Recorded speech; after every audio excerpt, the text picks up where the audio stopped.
A service of KIBMradio.com, the Internet's home for an all old-time radio.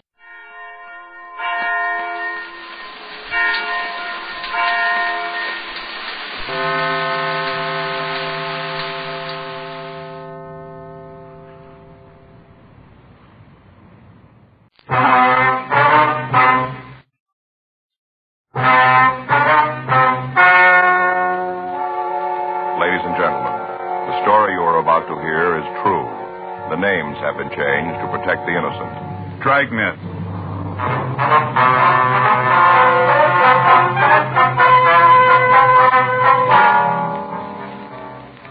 You're a detective sergeant.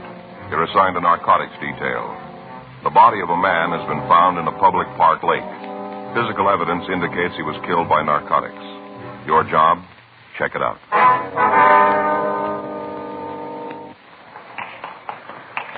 It was Monday, July 9th. It was warm in Los Angeles. We were working the day watch out of narcotics detail. My partner's Frank Smith. The boss is Captain Shy. My name's Friday. We were on our way out from the office, and it was 10:23 a.m. when we got to room 42. Homicide. That's right. Mm-hmm. You got a name on him? Yeah. Hi, Joe. Frank. Oh, Sit yeah. down. Be right with you. Yeah? What's the spelling on that? Mm-hmm. Yeah, I'll check it out. Right. I'll call you back. Bye. Jack, how's it going? Pretty good. With you? Well, it doesn't do much good to kick. Yeah, never worked for me. What do you got for us? Now, wait a minute. I'll get the pictures. All right. We got it late Saturday night. Just got the results of the autopsy this morning. Thought maybe you and Frank would be interested. Now, here, let me clear the table. What is it? Oh, here. The way we got the story goes together like this. A couple of kids on their way home from a late show walked through MacArthur Park. Must have been about 10:30. Yeah. Stopped by the side of the lake for a minute, and they saw something in the water. Went down to check it and found the body of a man. Yeah. Here's a picture of where we found him. Mm-hmm. Contacted the park authorities, and they called the police. Felony car answered, and they called us. You know who he is? No ID on him. Made him through his prints. Name's Walter Gilmer. Appears to be his true name. Got several aliases. How about his background? Been picked up for just about everything in the code. Copy of his arrest record. Thanks. Your first arrest when he was 14. Yeah. Been piling him up ever since. He added up, he spent over half his life in prison. Mm-hmm. The way it looks, he died someplace else. How do you figure that, Jack? Oh, here. This is a picture taken of the path leading to the lake. Yeah. See here, the tracks? Mm-hmm. Looks like he was dragged down the gravel path and then dropped into the water. Mm-hmm. Yeah. See there, Joe? Yeah. What killed him? Yeah, had us for a while. No evidence of violence that could have done it. In his record, there are half a dozen people in town who'd like to take care of it. Yeah. Copy of the autopsy report. All right. That'll explain why we thought you might want a piece of it. Yeah. Died of narcotics poisoning.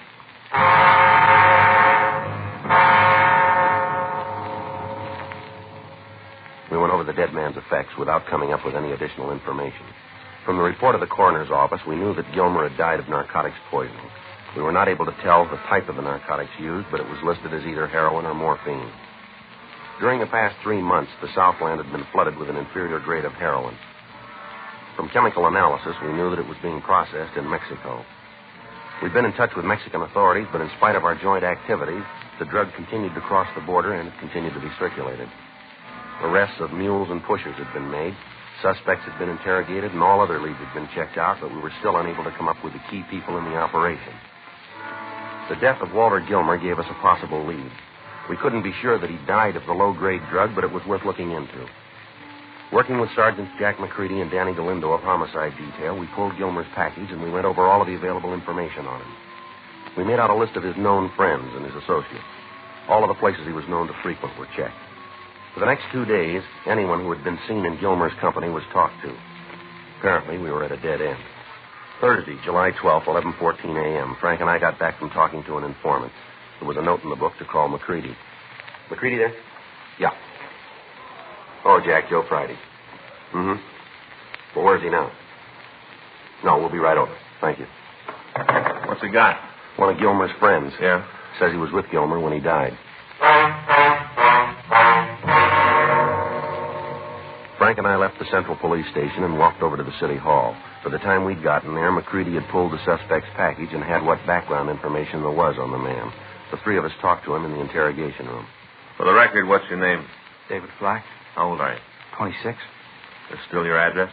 Yeah. How well did you know this Walter Gilmer? We roomed together. How long? A couple of years. According to your package here, you've had several arrests for being a user. Is that right? You got the paper. Told us you were with Gilmer when he died. Now, look, there you go again. What? I said I was with him when he was sick, that's all. We got together Saturday night, had dinner, and Walt didn't feel so good. He shoved off, said he was going home and get some rest. It's the last time I saw him. He went home to get some rest. Go ahead. With what? There ain't no more to say. You guys asked me, remember? We talked to the manager of your apartment house. Real goof, ain't she? She said you and Gilmer came in together Saturday night. Puts the time about 8:30. Says the two of you stayed there till about 9:30. Then she heard you come out of the elevator with Gilmer. She's got real big ears. That's what she says. Goes on to tell us that she went to the door of her apartment, looked out into the hall. Says she saw you carry Gilmer out of the apartment building. I carried Walt out? That's what she says. You know how big Walt is? We got an idea. Well, you know I couldn't carry him any place. God weighs me about 50 pounds. I ain't that strong. The landlady's willing to testify to it. Yeah, she talks a lot. She's going to talk you right into the joint. We find Gilmer an hour later dead.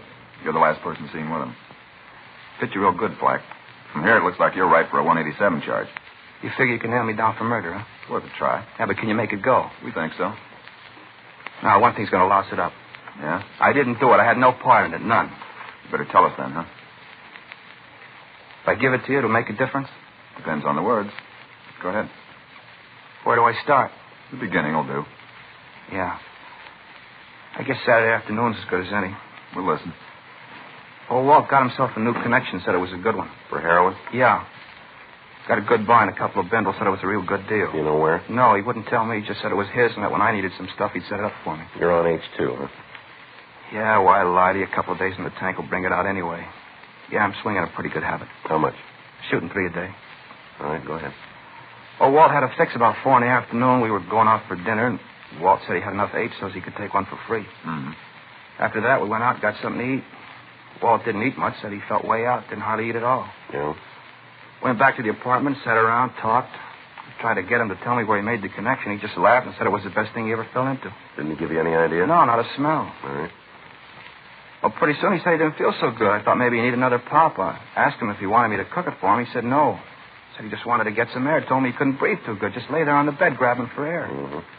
I asked him if he wanted me to call a doctor, get somebody up there to fix him. He looked pretty bad. Yeah. He told me he didn't want anybody, just to leave him alone. Mm-hmm. About an hour later, I checked with him. I wanted to see if he felt any better. He was dead. You took him out of the apartment then? Yeah, I got scared. I didn't know what had happened, but I could see you guys laying it on me. What'd you do? Took him out to the park, got him in the back seat of the car, and took him out there. Sat in the car for about 15 minutes waiting for a couple of kids to leave. I was sitting on a bench near there talking. I had to wait for them to leave. Yeah. After they'd gone, I dragged Walt down the water and dumped him in the lake. What about his identification? Took it out of his pocket. Figured it'd give me a couple of days to try and grow an alibi.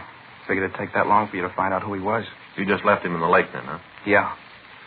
Drove back to the house and tried to figure what to do. Think of somebody who'd go me an alibi. You haven't got any idea where Gilmer made the connection, huh? No. You know where he went Saturday afternoon? No, he left the place about 10 in the morning. I didn't see him until about 3 or maybe 3:30. He was holding pretty good then, real happy, laughing it up all over the place.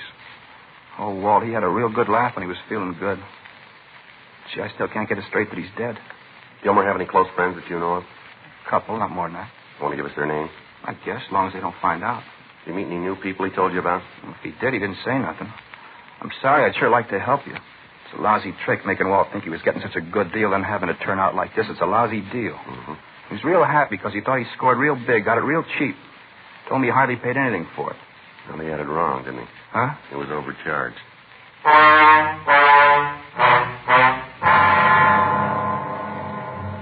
We continued to talk to David Flack. From him, we got additional names of people Walter Gilmer had dealings with. We also got the addresses of bars and restaurants the dead man was known to have frequented. In our interrogation of Flack, he was unable to give us any lead as to where Gilmer might have bought the lethal narcotics. Thursday afternoon at 4:21 p.m., Flack was taken to the main jail to be booked in on suspicion of violation of the State Narcotic Act, a felony. Frank and I went back to the office and talked with Captain Shy. We told him what had happened, and we reviewed the progress we'd made in attempting to apprehend the leaders of the narcotic ring. After talking over all the possibilities, it was decided that the only way we had of getting to the higher-ups in the operation was for one of us to go underground. It was decided that I would act the part of a buyer from Northern California and try to make the contact with the members of the ring. I was given a quantity of marked bills and fictitious identification before I left the office. Frank and I worked out a method for communication, and I went home to change my clothes. I left all of my police identification there, and the next morning I began to be seen in the bars and restaurants where Walter Gilmer was known. For the first week, it went slow. The people involved were cautious of all newcomers. On Saturday, July 21st, I had breakfast, and then I walked over to a small place on East 7th Street. Not open for business yet, Joe. No problem. I had some time to kill. Thought I'd do it here if you got no beef. No, sit down. Just getting the booze up from downstairs. Hey, you want something? A Coke, maybe? Yeah. You got one that's cold? Yeah. I could put a shot in it if you want. No, it's all right. It's too early. Boss don't like it if I pour it before it's 10. Mm-hmm. How's business? Oh, not bad. Guess it's a little slow all over. Yeah. How's it going with you, Joe? Slow. How long you figure to be in town? Only got a couple more days. Mm-hmm. I got to get back up north. Never heard you say what you did. I told you I'm a promoter. You mean like price fights? No, anything I can make a buck on. What are you working on now? Well, I got a deal. Yeah, I guess you'd rather I didn't get too nosy, huh? Yeah, it might be better that way. Mm-hmm. Word's out you're trying to make a buy. What's that? I say, word's out you're trying to make a buy. That's so? Yeah, that's what the word is. Where's it from? Around. No place you can point to, just around. Anything on what I'm looking for? I understand it's H. Is that what you think? I don't know. I'm just telling you what the word is. Uh-huh. I understand you're a good friend of Walt Gilmer. Yeah, I knew him. We didn't live together. I knew him. Rough thing about Walt. Yeah, yes it is. Did you ever find out what killed him? I don't know. I don't read the papers much. Was it in the papers? Yeah. Rumble is he got some bad stuff. Is that right? Yeah, that's what they're saying. Well, might be. I told you. I don't know. I guess if you're a friend of his, you'd like to talk to his connection, huh? Well, it doesn't make any difference to me one way or the other. Mm-hmm. You ain't sore about Walt, then, huh? I told you I knew him. I didn't know him good. Just enough to say hello. That's all. Hmm. Yeah, rough the way he went. Call it your way. Well, I'll see you around, Al. Hey, you gotta leave, huh? Told you I only got a couple more days in town. I gotta line something up before I go back. Well, maybe I can give you a hand. Yeah? Depends on what you're after. I got a lot of friends around. Might be able to do you some good. Now, how you gonna work that? How much you want to buy? What's that? Come off it, Joe. We got the rumble on you. You're down here from Sacramento. You're here to make a buy. It's a simple question. How much you want to take back with you? If I wanted to make a connection, you the guy I'm supposed to see? If I wanted to make a connection. Might work out that way. You holding now? A little. How big? Enough to handle your action. I want a couple of ounces. It's a lot of stuff. I don't sell cut rate. Now, you holding that much, or aren't you? No, I can line it up for you. Where do you take your piece? Off the top. I make the deal for you. Oh, no. No go. Huh? I don't know how you work things here, but I only do business with a gun. Yeah, well, this one don't work that way. Well, then let's forget the whole thing. Hey, wait a minute. Hold it, Joe. Yeah. You got the cash? I can get it.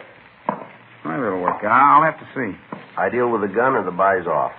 I'll check it. Is it good stuff? Best we got to offer. That's not much of an answer, is it? It's good. When will you know? When will you know? Well, wait here. I'll make a phone call. All right.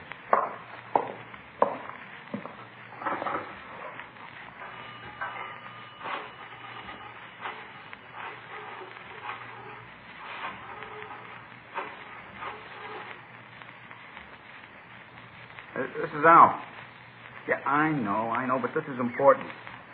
Got a guy here who wants to buy a couple of shirts. All large size. Uh-huh. As far as we know, he is. I talked to you about him. Yeah, that's the one. Yeah. No, he says he won't buy them from anybody else. Yeah, that's what I told him. He says he's got it. Just a minute, I'll check. You be here about 7 tonight? Huh? You be here tonight about 7? Well, we can make the deal, sure. Yeah, he can make it. All right. Yeah, I know. I told you we checked. He's all right. Uh-huh. Yeah, right. Goodbye. Deal's made. All right? Be here at 7. Make it sharp, huh? Okay. You meet the boss.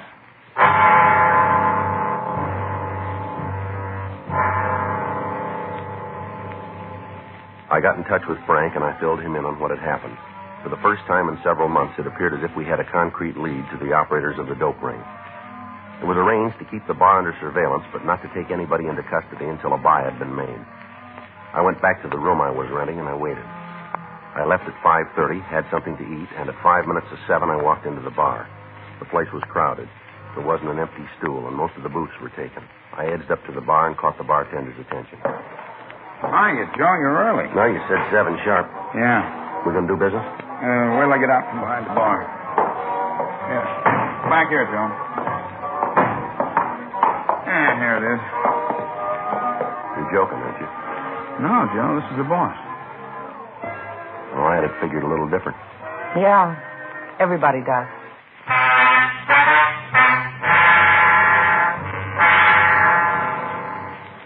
The woman sitting in the booth was in her late 30s or early 40s. It was hard to tell. She had dark hair and blue eyes. The suit she was wearing was gray, and it looked expensive. After the bartender introduced us, she told him to bring a drink, and then she motioned me to sit down. Your name's Joe Frizee, is that right? Yeah. Alf tells me you want some action. Well, he gave you the story. How do I know you're a legitimate dealer? You don't. Joe, you want me to go out on a limb and turn over 2 ounces of heroin to you? I'm willing to pay for it, lady. Where's it going to go? Up north. A lot of ground. Sacramento.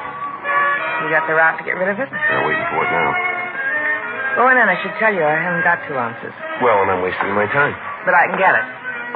How soon? Sit down. All right. How quick do you need it? I want to leave town in a couple of days. I told Al. You working alone? I don't see how that figures in the price. You're wrong. What? Case we've got goes for $4.50 an ounce. It's pretty high. The best we can get. Should be. If you want to make a deal, the price comes down.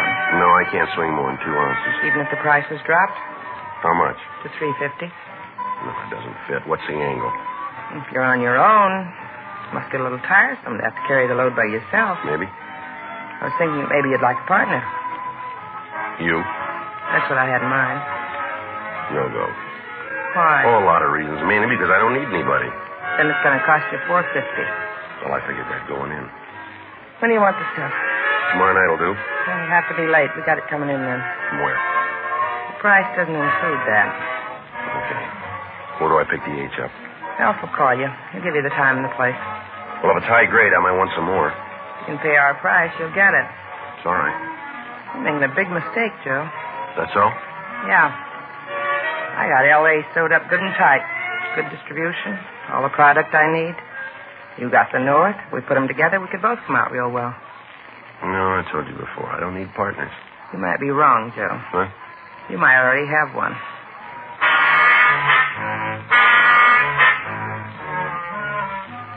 I stopped by the bar and gave the bartender my phone number. He said he'd call me as soon as he had any information. I left the place and walked over to 5th Street. At a corner restaurant, I put in a call to Frank, and I filled him in on what had happened. It was set up that he and Sergeant Roxy Lucarelli would keep me under surveillance all the following day. In the meantime, the woman, Dolores Page, would be watched also. I went back to the hotel where I was staying and went to bed. At 3:30 a.m., the phone rang, and the bartender, Alf, told me to get dressed and meet him in front of the hotel right away. He said we were leaving town immediately to make the narcotics buy. I tried to call Frank and fill him in on what had happened, but I couldn't reach him. I got in touch with the office and left word regarding the meet, and then went downstairs to wait for Alf. At 3:45 a.m., Alf drove up to the entrance. I tried to stall as long as possible to give the men from the office time to get there, but finally we left the hotel before they arrived. In the car with Alf and myself were a man who introduced himself as Earl and the woman, Dolores Page. We drove down to the beach and turned south on Highway 101. We continued down to San Diego. At 6:30 a.m., we checked into a small hotel, and Alf, along with Earl, left to make the meet and the buy. I tried to find out where they were going, but they refused to give me any information. Dolores Page and I waited for him to come back. I was unable to contact the San Diego authorities, telling them what to watch out for. Apparently, I'd lost contact with Frank and Lucarelli. The only hope now was that someplace along the line, the Page woman and her associates would make some kind of a mistake. We waited at the hotel until 12:15, when Alf and Earl returned. Where's Earl? Downstairs in the car. How come you're so late? We got hung up on the other side of National City. Customs inspection. Went through the car. Find anything? No, but there's something wrong about the whole deal. What do you mean? Looked like they were waiting for us, like somebody had tipped them off we were coming through. What makes you think that? The way they acted. Other cars, they just looked over. Ours, they went all the way through, took the seats out, checked the tires, even climbed underneath. I tell you, somebody tipped them off. They were waiting. Anything wrong with this, I want no part of it. You understand that? We've been working it a long time without no hitch. All of a sudden you come along, we got trouble. What are you trying to build? Just that it's funny it had happened now, first time you're here. Are you trying to say that I got something to do with the shakedown? If it fits, wear it. Now, you listen, you two-bit punk. I got more to lose than you have. I'm paying top price for this product. I got customers waiting now. You come breezing in here and try to lay one of your own mistakes on me, and I'll break your back. You talk like a man 12 feet tall. I don't have to be that big. All right, you. knock it off. You two beefing isn't going to do any good. They didn't find anything. You got no call to figure it was a tip, Alf. No reason at all. Now, let's get out of here. Tell your boy to get off my back, man. Don't worry about it. There won't be any more trouble. Better not be. Because I'll spell it out for you. Is that right? There is, and I'm going to cause it.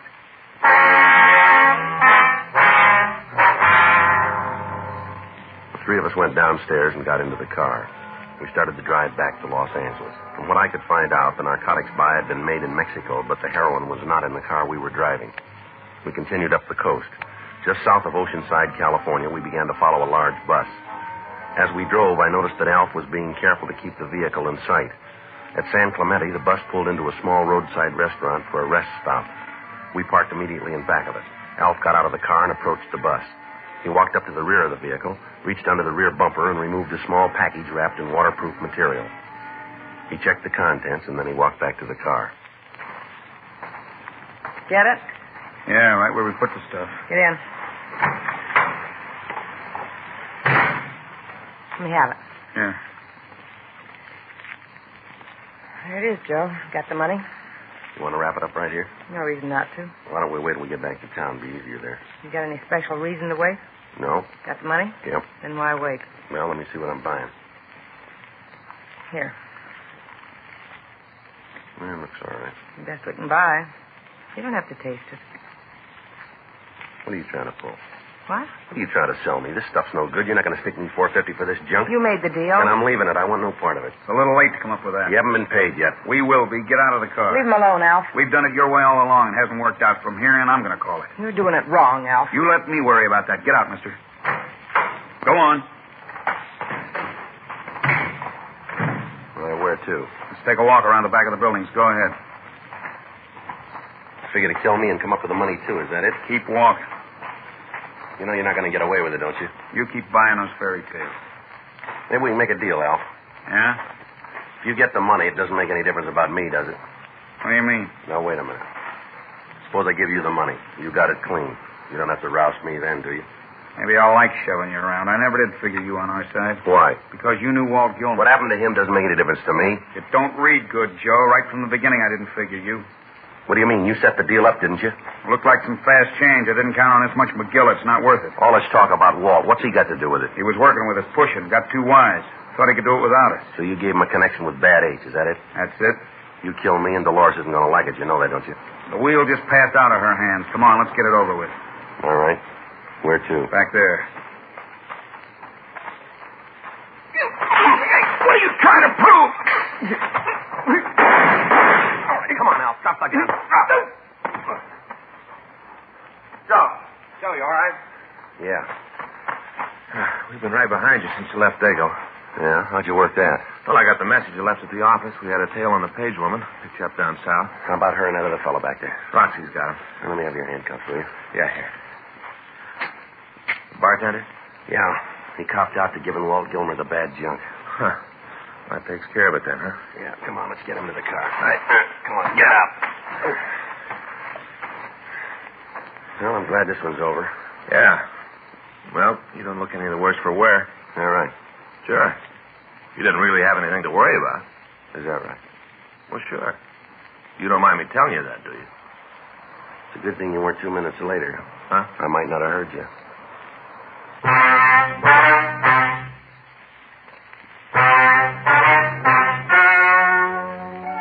The story you have just heard is true. The names were changed to protect the innocent.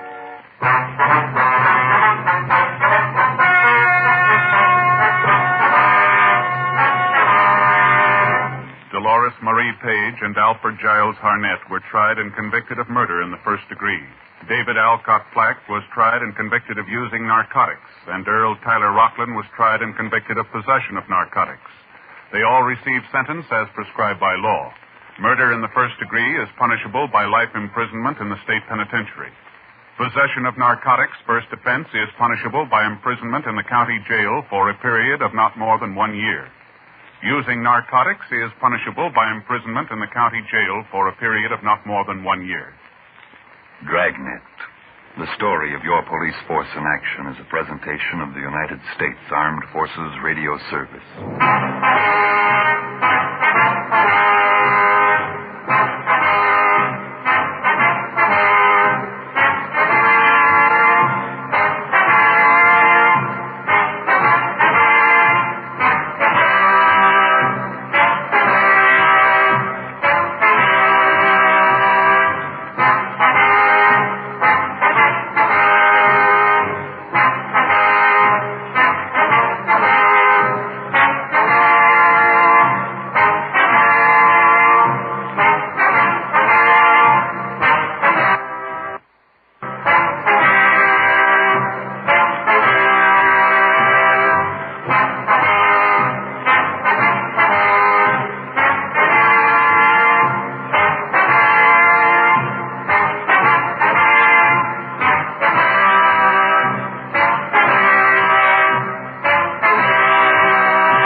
Dragnet.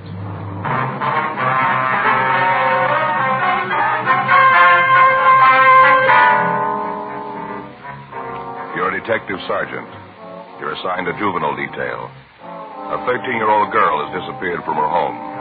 There's reason to suspect foul play. Your job, investigate.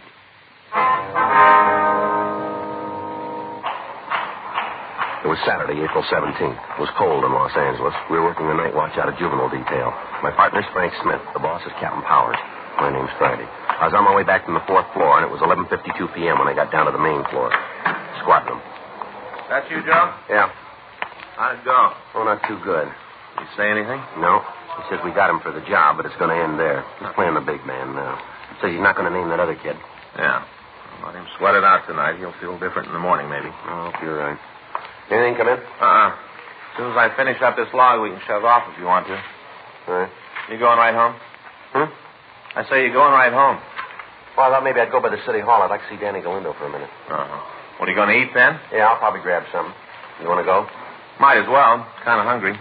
I don't like to wake Faye up. She sleeps kind of light, you know. She always wakes up when I get to rattling around the kitchen. Yeah. Maybe stop and have a poached egg and some corned beef hash? How's that sound to you? Like a poached egg and some corned beef hash. Well, I'm not kidding. I'm hungry.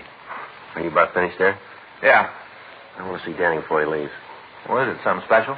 No, I heard that he had a set of golf clubs for sale. I thought maybe I'd look at them. Are you going to start playing golf? No. I thought maybe I'd take a look at them. I got it. Juvenile Division, Friday. Yes, ma'am, that's right. What's that address? All right, no, we'll find it. We'll try not to worry. We'll be right there. Yes, ma'am. Goodbye. Well, that food of yours is going to have to wait. What? 13-year-old kid's missing. Probably at a neighbor's. Her mother thinks she's been kidnapped. Frank and I left the office immediately, and we drove out to the address I'd been given on the phone. The caller had told me that her 13-year-old daughter was missing from the house. We parked our car a block from the place and walked the rest of the way in the event that the house might be watched. 12463 Courtney Terrace was a large house above Hollywood Boulevard. When we got there, all of the lights were on. Frank waited while I went up to the front door, and after a few minutes, he joined me. We were admitted to the house by a tall man in his early 40s who identified himself as the missing girl's father, Gilbert Moran. He asked us to come into the den of the house where he gave us the story. My wife's with the doctor. She went all to pieces when it finally hit her. Yes, sir. Now, have you checked with the girl's friends? Yes, sir. Gladys called them all. None of them have seen her. How about the neighbors? Oh, we've talked to them, too. They just can't tell us anything. You've got to find her. Yes, sir. We'll do our best, Miss Moran. Now, you want to start at the beginning and tell us what happened? Yeah. Do you want a cigarette? No, you go ahead. I have one here. How about you? No, I have one. Here's a match. Thank you. Joe? Yeah, thank you. All right, sir. Do you want to tell us what happened? Well, Gladys and I went to a show tonight down on the boulevard.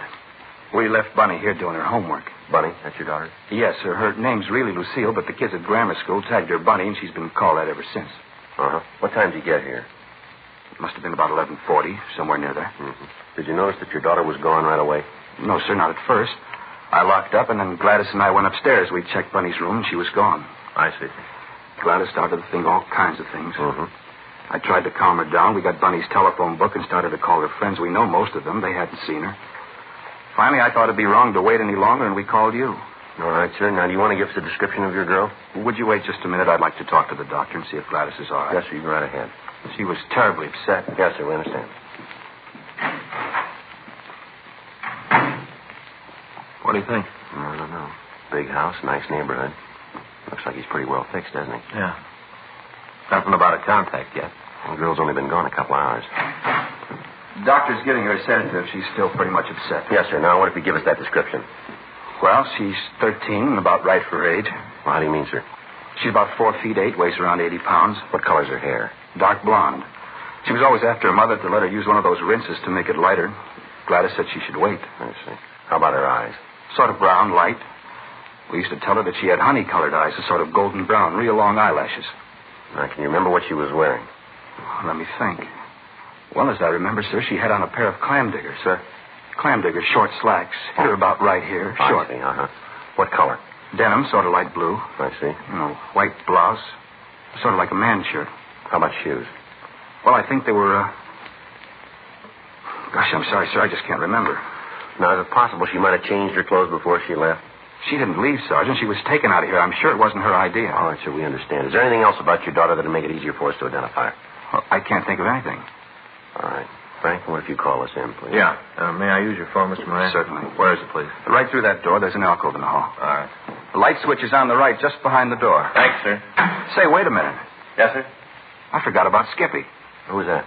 Skippy, the dog, Bunny's dog. He's gone, too. Is that right? He must be with Bunny. First time I thought of him. He's usually right with her all the time.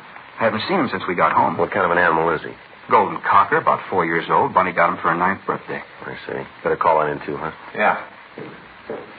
Now, I wonder if I could see her room. Oh, sure. It's upstairs. This way? Mm-hmm. I hope you're not going to be angry, Mr. Moran. What? Has there been any trouble here in your home that might have affected the girl? What do you mean? Well, any arguments, disagreements, anything that might have upset her? No. No. Upstairs? Yes. How about boyfriends? You mean, does Bunny have any? That's right. Oh, there are a couple of kids in her class she has over once in a while. She's not allowed any nighttime dates. I see. Once in a while on a weekend, we go to a show and take one of the kids with us. Is there any one boy that she sees more than the others? Oh, no. Gladys and I both think she's too young for that. It's down this way, Sergeant. All right. This is her room. When we left, she was sitting right there at the desk. You can see how there's paper scattered all over. Yeah. Looks a little like there was a struggle, doesn't it? Mm-hmm. And she wouldn't do a thing like this if you just walked out. No, sir. Where does this door lead over here? Outside to a walk that runs around the house. Locked. Was it this way when you came home? Oh, yes, sir. I didn't touch a thing as soon as I realized she was gone. The radio was still on, wasn't it? I told you, I didn't touch a thing. I see. She's been kidnapped, Sergeant. Somebody took her out of this house. Wait a minute, Miss Moran. Well, what is it? What you found? There's something under the bed here, doesn't it? It's her dog, Skippy. Yeah. Looks like he's been beaten to death, doesn't it? Frank called the office, and the description of the missing girl was broadcast. Captain Warren Stilson was contacted, and he sent a crew of men out to the house to go over the room for physical evidence. The telephone company was contacted, and arrangements were made for an extension phone to be placed in the same room as the existing instrument. In this manner, if the kidnapper should attempt to make contact with Moran, we could relay instructions to him easily. All of these preparations, however, were made with the thought that the house might be under surveillance by the person or persons who had taken the child. A team of men from Georgia Street Juvenile was sent out to the house, and a 24-hour watch was set up. Frank and I began to talk to the neighbors and friends of the Morans. None of them could shed any light on the missing teenager. By 4 minutes to 6 on Sunday morning, there still had been no attempt at communication by the kidnappers. By this time, the girl's description had been given out to all officers in the city who might come in contact with her. Although when we talked with the neighbors, we'd asked them to keep the inquiries in strictest confidence, one of them had gotten in touch with a local newspaper. And before we had a chance to stop it, the news of Bunny Moran's disappearance was out. The other papers in the city picked up the news, and by noon on Sunday, special editions were on the streets. 1:40 p.m. Still no word from the girl's abductors. Her friends were re-questioned without results. All of the people who knew her or who had any dealings with her were interrogated. Still no leads. The examination by members of the crime lab turned up no usable evidence. They established that the dog had been killed with a metal bookend. The Federal Bureau of Investigation was contacted, and they assigned a team of agents to work with us. By 6:20 p.m., Mrs. Moran was in a state of complete collapse. The entire city and the state were looking for a 13-year-old daughter. A roundup of all known deviants was started. 10:38 p.m. Frank and I got back to the office. I'll check the book. All right. Is the skipper in? No, I don't think so. Hargrove said he went over to City Hall meeting with Chief Brown and Lorman. Mm-hmm. Anything in the book? Let's see. Yeah, there's a couple of calls. Nothing that can't wait, though. Well, you better call Faye, hadn't you, and tell her where you are? Yeah, I guess so. I want to tag by Leighton Prince before we go out to the house. Yeah. You check with the FBI? Yeah, they got the description of all of the border points. None of the guards remember seeing the girl. Figure she's still in the States, then. Oh, hi, honey. That's me. Mm-hmm. I know. Well, I didn't get a chance. Well, I figured you'd read it. You don't know. Oh, okay, pretty beat. Yeah, Joe is, too. No, nothing yet. What's that? Well, you know I can't talk about that, honey. Yeah. Yeah, well, don't worry. No, a little headache, yeah. I'll take some aspirin. Mm-hmm. Look, I'll call you first chance I get. Yeah. Okay, goodbye, dear. Worried, huh? Yeah, she always is when I'm late. Let's go, huh? Yeah, let's go. I get it. Juvenile Division, Friday. How long ago? Where? Right, we'll wait here. Yeah. No, I'll call him. He's over with Chief Brown. Mm-hmm. We'll wait. Yeah, bye. What do you got? Kidnapper made contact. A note? He called and wanted to talk to Moran. Druggist heard him make the call and notified Hollywood Division. Yeah. He's in custody now.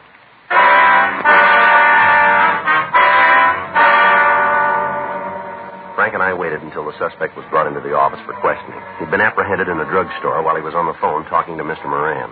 A radio card picked him up and driven him over to Georgia Street Juvenile. We called Captain Powers at the City Hall, and he immediately came to the office.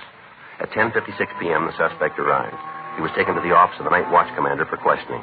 All right. What's your name? You're the cop. You tell me. Take everything out of your pockets. What is this, a shakedown? Don't you hear good? All right. There's my wallet. Any money in it? Couple of bucks. Take it out. What are you doing, playing a lucky dollar Keep contest? the money in your hand. Just put the wallet on the table. Get the other pockets out. Nothing in them. Let us worry about that. All right.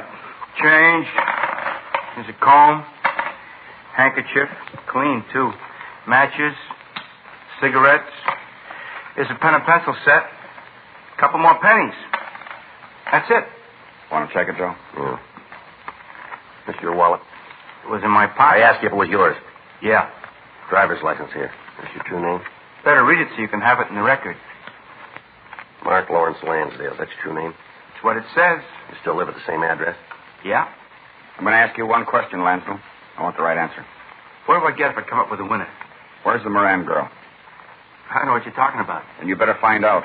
13-year-old kid's missing. You called her parents and asked for $50,000 for a return. Now, where's the girl? I thought you arrested guys for using the needle. Answer the question, mister. If I had it, you'd get it. All right, mister. I'm going to ask you once more. Where's the girl? I don't know what you're talking about. You think you're pretty big, don't you? I'll answer that one for you. You do that, will you? You say this girl's been kidnapped. All right? This is your party. You say you can prove that I made a call asking for $50,000. So far, I'm on the right track? All right. Then it figures that if you're so sure I got something to do with it, if I'm here, the girl's in trouble, don't it? Go ahead. If I don't turn up, something bad's likely to happen to her. True? You're still on. Well, if it's like I say that I don't know anything about it, then you're going to have to turn me loose anyway. I got nothing to worry about, Cop. You keep me here and your prize kid's liable to end up in a ditch. You let me go and maybe you got a chance of getting her back. I'm going to spell it out for you, Lansville, and you listen good. There's nothing getting you out of here, nothing. I got 2 kids of my own, and I know how those parents feel. I'm on their side. If anything happens to that girl, you won't forget it for the rest of your life. And if I've got anything to say about it, that won't be very long. I'll pull every string I know to see that I get to take you to the joint and strap you in the chair myself. If you harmed that kid in any way, you won't live long enough to regret it. Big man with a badge. I get it. Juvenile Friday. He's right here. What? All right, I'll tell him. No? All right, bye. The Hollywood station, Skipper. Yeah? They found the girl. The call had come from the Hollywood police station telling us that the Moran girl had been found. We contacted Lieutenant Hartgrove and had Mark Lansdale held for further questioning. Frank, Captain Powers, and I left the office and drove to the Courtney Terrace address where the girl had been taken. When we got there was a uniformed officer standing by the front door. We went in and found Mr. and Mrs. Moran with their daughter Bunny waiting for us. The girl appeared to be all right. Her face was dirty and scratched. Her clothing was torn, but she appeared to be in good health. Are you hungry, dear? Would you like a bowl of soup or something? If it's not too much trouble. Not at all, honey. I'll get it right away. Now, you stop when you get tired. I will, Mother. You want to go ahead, Bunny? Yes. Where do you want me to begin? What happened on Saturday night? Daddy and Mother went to a show. I was upstairs doing my homework. I see. I guess I was up there a half an hour, maybe more. Seems like that long. Hard to tell when you're doing work, you know. Yeah. Anyway, the first thing I knew, there was somebody at the front door. I heard the bell and went downstairs. There were two men there. I see. They asked if my mother and father were home. I told them no, that they'd gone out. Mm-hmm. And then they told me that they knew that all the time. Said there'd been some kind of an accident and that I should go with them right away. Said it was an emergency. And you went with them, did you? Yeah. I went upstairs to my room to get a coat. I wanted to make sure Skippy was all right. Yeah. One of them went with me. While I was getting my coat, I remembered that sometimes kidnappers tell people there's been an accident so they can take them away. You know how they do. That was good thinking, Bunny. Would you go ahead, please, miss? I asked the man who followed me where Mom and Dad were, what hospital. Mm-hmm. He said they were in a hospital. They'd been taken to some kind of an emergency place. He said that they were not in a hospital? No, he said they'd been taken to some sort of emergency I see. place. All right, go ahead, please. Well, when I asked him for the name of the place, he wouldn't tell me. Just said I should hurry up, that my folks had been hurt pretty bad. It's a dirty lie. Anyway, I told him I wouldn't go, and he grabbed me. He said he was going to take me. Sure like to get my hands on him. Was the other man downstairs all this time? Well, I guess so. I didn't see him. All right, go ahead, miss, please. Here's your soup, honey. Now, drink it while it's still hot. What kind? It's black bean, just like you like it. Go on now while it's hot. Oh, there's some nice crackers there, too. Thanks, Mother. That's good. I'm hungry. Would you like to go ahead, miss, please? Can't you let her eat? Poor child, after what she's been through. There's another man out, Mrs. Moran. We've got to find him. He's right, Gladys. Well, you go ahead and eat while you're talking. Yes, Mother. And not too fast. All right. Please go ahead, miss. Well, when he grabbed me, Skippy, that's my dog, he got sore. Got real mad when he saw the man grab me, and he jumped at the man, tried to bite him. I see. The man hit Skippy, grabbed him and hit him a lot. I guess it killed him. I don't know. What happened then? Well, they took me out the car. It's parked outside in front of the house. Did you get a good look at the car? Mm-hmm. You can give us a description of it then. Yeah, I can tell you all about it. All right, where'd the men take you? Well, they drove for a long time. I think it's up in the hills someplace, up in Laurel Canyon. Mm-hmm. There's just kind of a house there, tar paper. Looks like the buildings they had when they were building the freeway. Tar paper shacks, like the, they keep the blueprints in. Mm-hmm. One of those. Didn't even have a floor, just dirt. They put me in there and left me. I heard them lock the door when they went away. I see. I didn't know what to do. Sat there for a little while and tried to think what to do. Did they have you tied in any way? Yeah, they had ropes around my hands and around my feet. Mm-hmm. I fell asleep after a while. Cried for a while and then fell asleep. Oh, my poor baby. I guess it was morning when I woke up. I couldn't tell too good because there wasn't any window in the shack, just the walls and no floor. Mm-hmm. First, when I woke up, I didn't know where I was, and I remembered. Did either of the men come back at all? No, I sat there for a while, and then I tried to think of some way I could get away. Yeah. There was a whiskey bottle on the floor, and I kicked it until I broke it. Then I took one of the pieces and cut the ropes on my hands. I untied my feet and then just went around the shack kicking the walls until I found a place that wasn't strong. I found one and I crawled through. Mm-hmm. What'd you do then? I started to walk. It was pretty late by that time, and I started to walk down the road. I was looking for a house. Mm-hmm. I got to a street and walked along it for a while. There weren't many cars, but a truck came along, and the driver stopped and gave me a lift. Drove me to Laurel and Hollywood Boulevard and then let me out. Yeah. After that, I walked home. You were real brave, honey. I was pretty scared. There were a lot of times I didn't know what to do. You just bet there were, baby. But you did good. You're safe now. Can you describe the two men for us, do you think? I guess so. One of them was dark, kind of short, looked like... Oh, what's his name? You see him on television all the time. Real mean-looking. I'll think of his name. Looked exactly like him. Mm-hmm. What about the other one? He wasn't very big either. Kind of brown hair, thin. He had blue eyes, watery blue eyes. Were those the only two men you saw?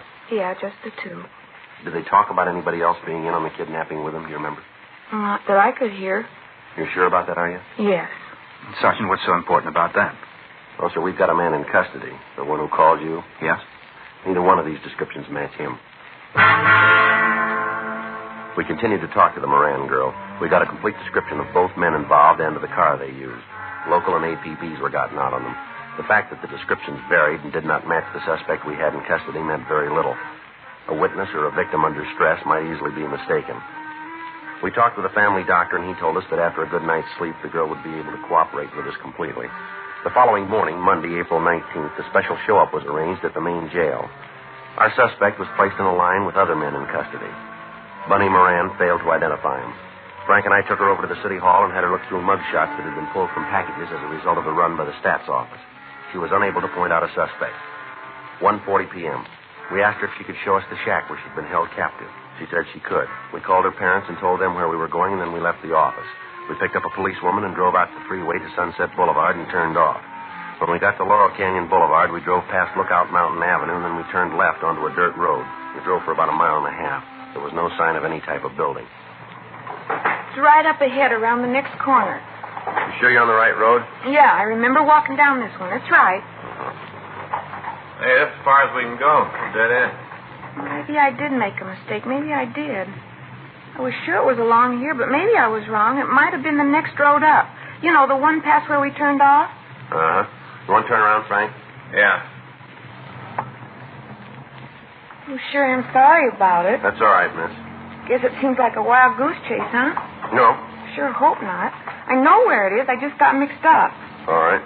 We'll find it. I'm sure we will. Mm-hmm. Can't just disappear, can it? No, not likely. It's here someplace. You'll see. Yeah, we'll see.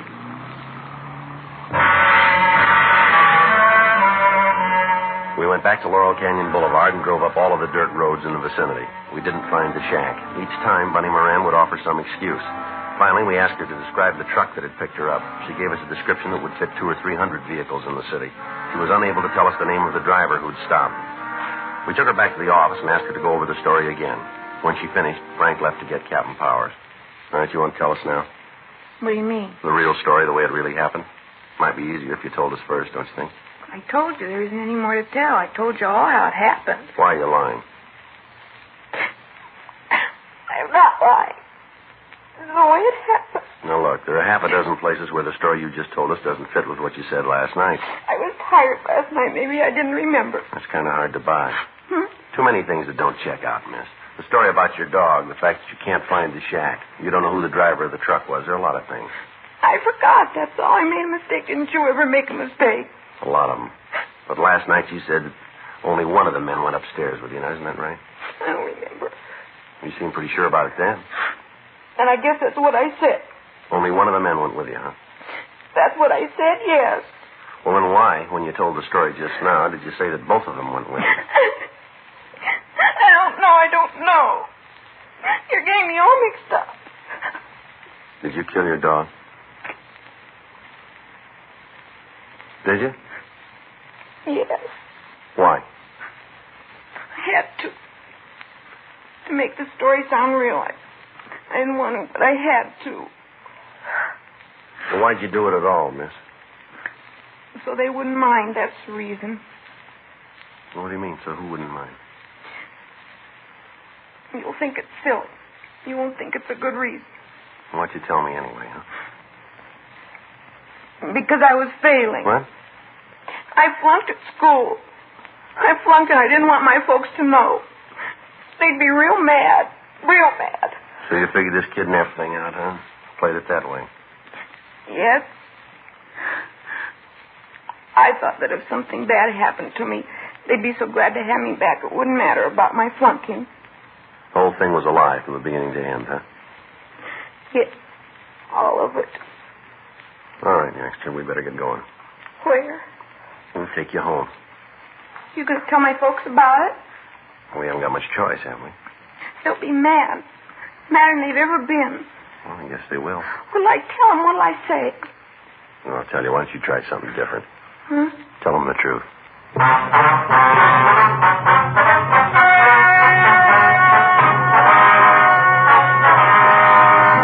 Present at the meeting were Mr. and Mrs. Gilbert Moran and their daughter Lucille.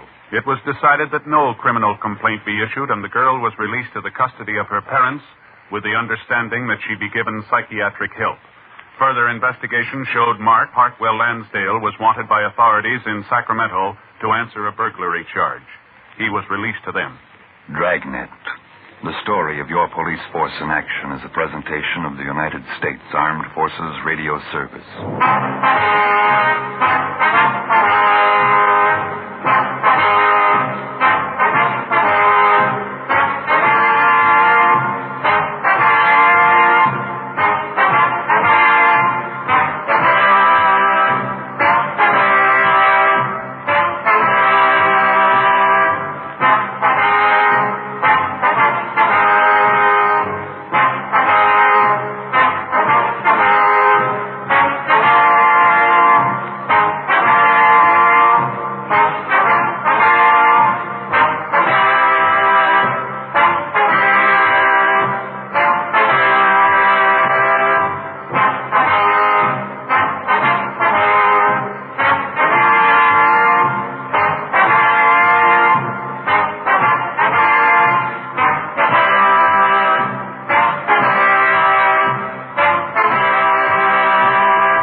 Ladies and gentlemen, the story you are about to hear is true.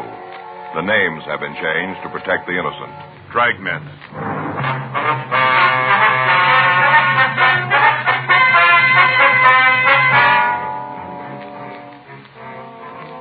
You're a detective sergeant. You're assigned a robbery detail. 2 men are terrorizing your city. They're both armed and considered dangerous. Your job, get them. It was Thursday, September 9th. It was warm in Los Angeles. We were working the night watch out of robbery detail. My partner's Frank Smith. The boss is Chief of Detectives Thad Brown. My name's Friday. I was on my way back from the street, and it was 11:42 p.m. when I got to the 814 Club, the back room. I hate to think what's going to happen when Mr. Negri hears about it. It's going to be pretty bad. Yes, sir. How about it, Joe? You catch the fellows yet? No, sir. Description's out. Guys from the F cars are checking the neighborhood. Haven't got nothing yet, though, huh? No, sir, not yet. Wish I was home. Sir? If I was home, I could turn off the phone. I got one of those attachments in the extension in the bedroom that turns it off. Wish I was there now. Mr. Negri's really going to be sore. Mm-hmm. Was there anything at all about the 2 men that would stand out and make it a little easier for us to identify them? Tell you the truth, Sergeant, if there was, I didn't see it. All right. I was scared. Darn scared. I'm not afraid to say so. Yes, sir. I can tell you again if you want me to about the robbery. All right, if you would. Might be something you didn't remember the first time. Okay. Guess it was about 11:15 when it came in. Just a guess, but I think it was about then. Uh-huh. A dark one. He had the machine gun. He kind of moved over so he had a good look at the people sitting at the bar. What kind of a gun was it? Machine gun. I see. Go ahead. Guess he could have hit him off from where he was. Held the gun kind of low, you know, like at his hip. Here. Mm-hmm. What about the other one? So he waited with his friend, and he walked up to the bar and stood right in the middle of the floor. He had the automatic, huh? Yeah. It looked like a .45. He stood right in the middle of the place, just looking there, watching me. What happened then? Well, the fellow out in front reached over and pulled the plug in the jukebox, turned it off right in the middle of the record, pulled the plug. And that's what made the other people turn around. Uh-huh. Turned right around and looked at the guns. That's when the light fellow, the one with the .45, he said, "Sit where you are. This is a stick-up." Are those his exact words? Well, near as I can remember, yeah. He kind of had a squeaky little voice, like it was still changing, you know. Yes, sir. But those were the words. Sit right where you are. This is a stick-up. All right, Mr. Gilmore, you want to go ahead? Well, the one with the funny voice told everybody to get up and turn around so they was facing the bar. You know, with their back to the hold-up man. Made them all turn around. Mm-hmm. Then he told them to start in the back of the place and walk over to one of the tables and dump all their money out. Said not to forget anything. Put it all there. Did they take anything besides money? Not that I saw. Well, there were a couple of people who had pretty good-looking watches on, but the only thing the bandits seemed to want was cash. I see. And they left after they got the money, is that right? Yeah. Walked to the door and said for us not to try to call anybody for 5 minutes. After that, they walked out. Did you see if they had a car? No, sir. Didn't even go near the door.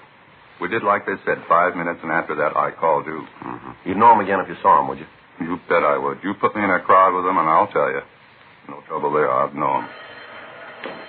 Oh, excuse me. Go right ahead. 814 Club. Yeah. Oh, yeah, Mr. Negri. Uh-huh. That's right. Well, who called you? Yeah. Well, there wasn't anything I could do about Mr. Negri. Well, no, sir. Both of them had guns. Yeah. All right, sir. That's the way you feel about it. All right, sir. Fine. I'll be in the morning. Right. Good night. Fired me. Well, that's too bad. I thought I heard you say you'd be in the morning now. Yeah. Well, I come in to pick up my money, you know. I see. Yeah. Time I get here tomorrow, I'll have another change of heart, so hire me back. I've been fired 12 times already. 12. He always hires me back.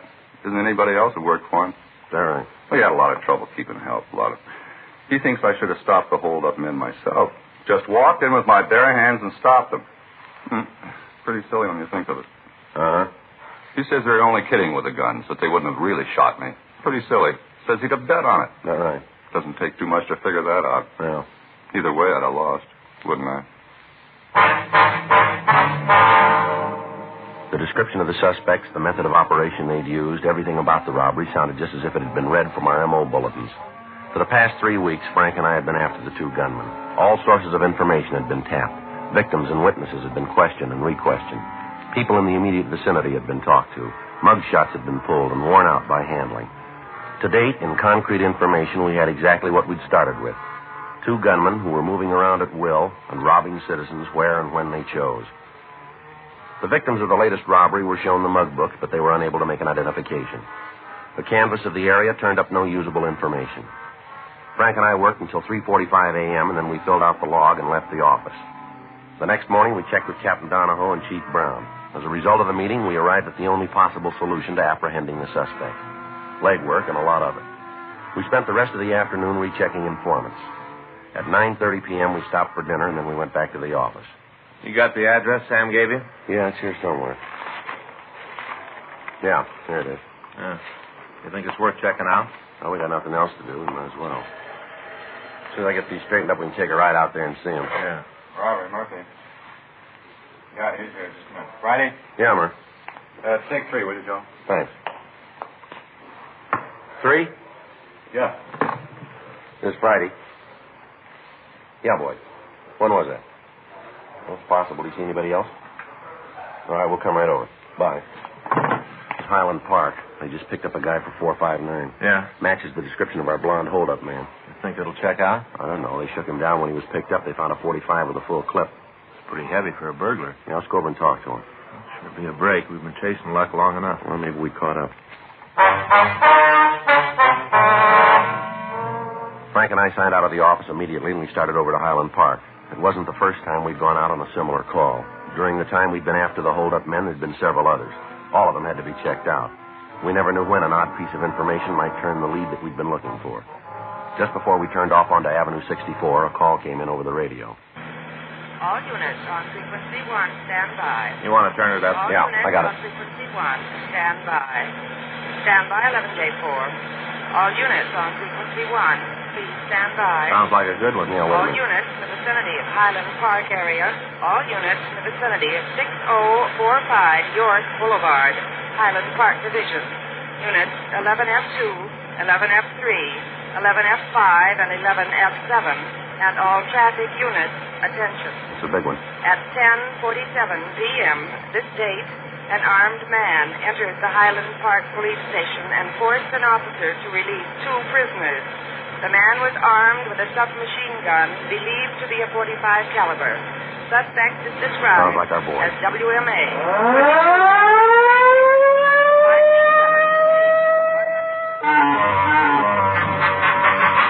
The Highland Park Police Division is a large brick building located on York Boulevard. On the ground floor is a booking desk and a couple of administration offices. Directly behind the booking counter, across the hall, is a cell block. Prisoners are held there pending further investigation or transfer to the main jail. When Frank and I arrived, there were a dozen police cars around the building. Other units were searching the area for the escaped suspects. The call had gone out to the entire state, and members of the Highway Patrol and the Sheriff's Department and all other departments were joining in the manhunt. Frank and I talked to Officer Boyd Hutchins, the policeman who'd been on duty when the escape took place. Well, he came in the side door, and first I thought he just wanted some information. Uh-huh.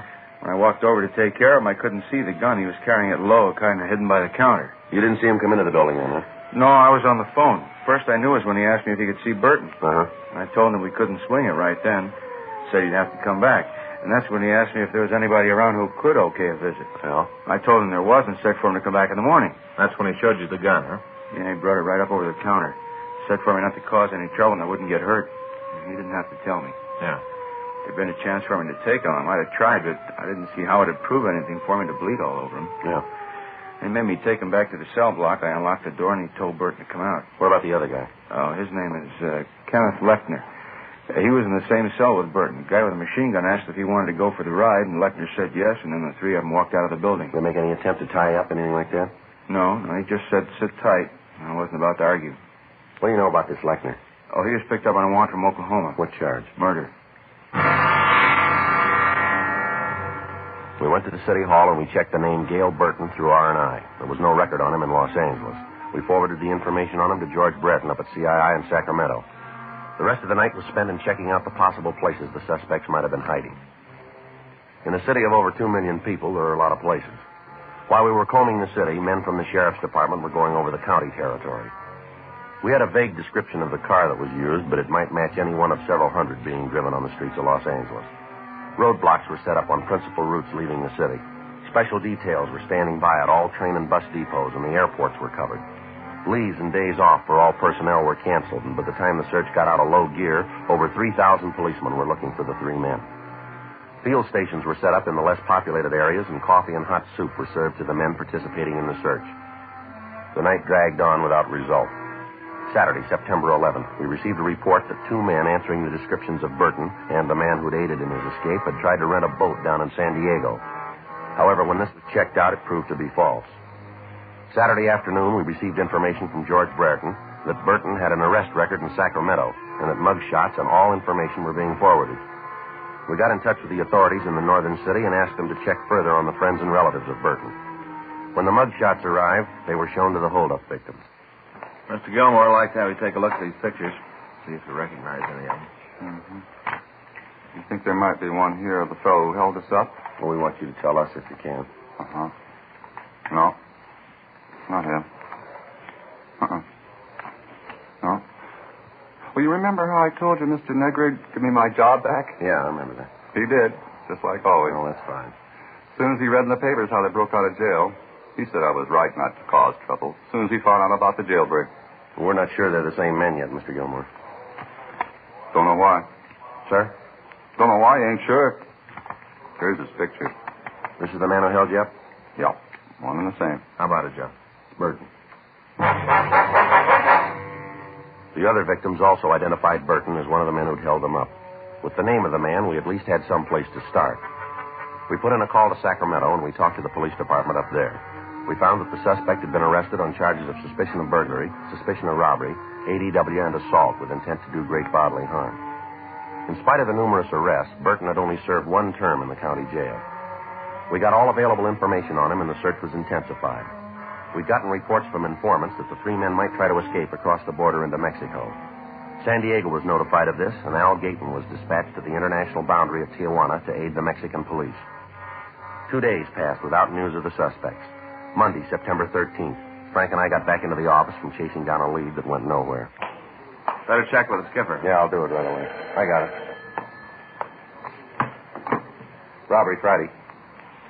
Yeah, all right, I'll take it. It's long distance San Francisco. Might have gotten up there. Hello. This Friday. Oh, yeah, Eddie. Mm-hmm. Yeah, well, we got the identification from Brereton. No, nothing yet. When was that? That could be. It'd give him time, wouldn't it? Just a minute, Frank. Yeah? It's Eddie Vandervoort up there.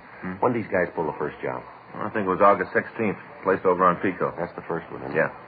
August 16th, Ed. No, the other one doesn't show up on any of the sheets. Kenneth Lechner. No, we're expecting it from Oklahoma. You guys will check it out for us then, huh? All right. Let us know as soon as you got something definite, will you? Right. Okay, Ed. Thanks for calling. Right. Bye. What's he got? Well, I got a rumble that Burton was up there the first part of August. He stayed about a week, he said. Yeah.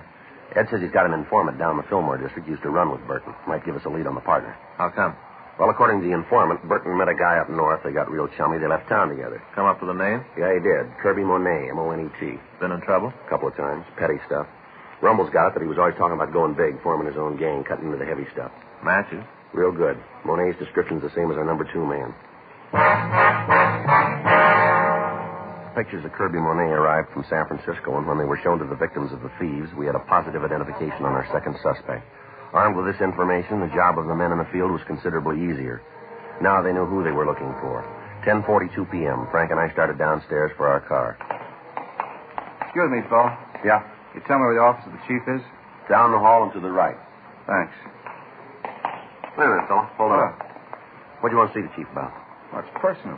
Maybe you better tell me, huh? If I wanted you, I'd ask it that way. All right, get over the wall. Better shake him down, Frank. All right, over here. You don't have to go through all this. I'm not going to cause you any trouble. Your name's Kenneth Lechner, isn't it? That's right. If you couldn't find me, I figured I'd come to you. Frank and I took the suspect to the squad room, and we got in touch with Chief Detective Thad Brown. We told him what had happened, and he said he'd come over to the office as soon as possible. We shook Kenneth Lechner, but we found nothing. We asked him to tell us about the jailbreak. I didn't have nothing to do with it. You got to believe that. We'll let you tell us. I'm giving it to you the way it happened. Where are Monet and Burton? I don't know. Last I saw them, they were out on West Pico. You got an address? No. They were sitting in the car. They had a place cased, and they were waiting for the crowd to clear before they took it. You know what place it was? That's a bar out there. Got the name? No, I haven't got any idea. I told you I want no part of it. That's the reason I left. You haven't got any idea where the place is, huh? No, none. You want to tag communications, Frank? Tell them about it? Yeah. I'll get it right away. You guys must have every cop in the country out looking for us. Never saw so much fuzz. Really? I can't go that route anymore. It doesn't work out for me. Never was any good at running. Did you hear anything at all about the plans they were making?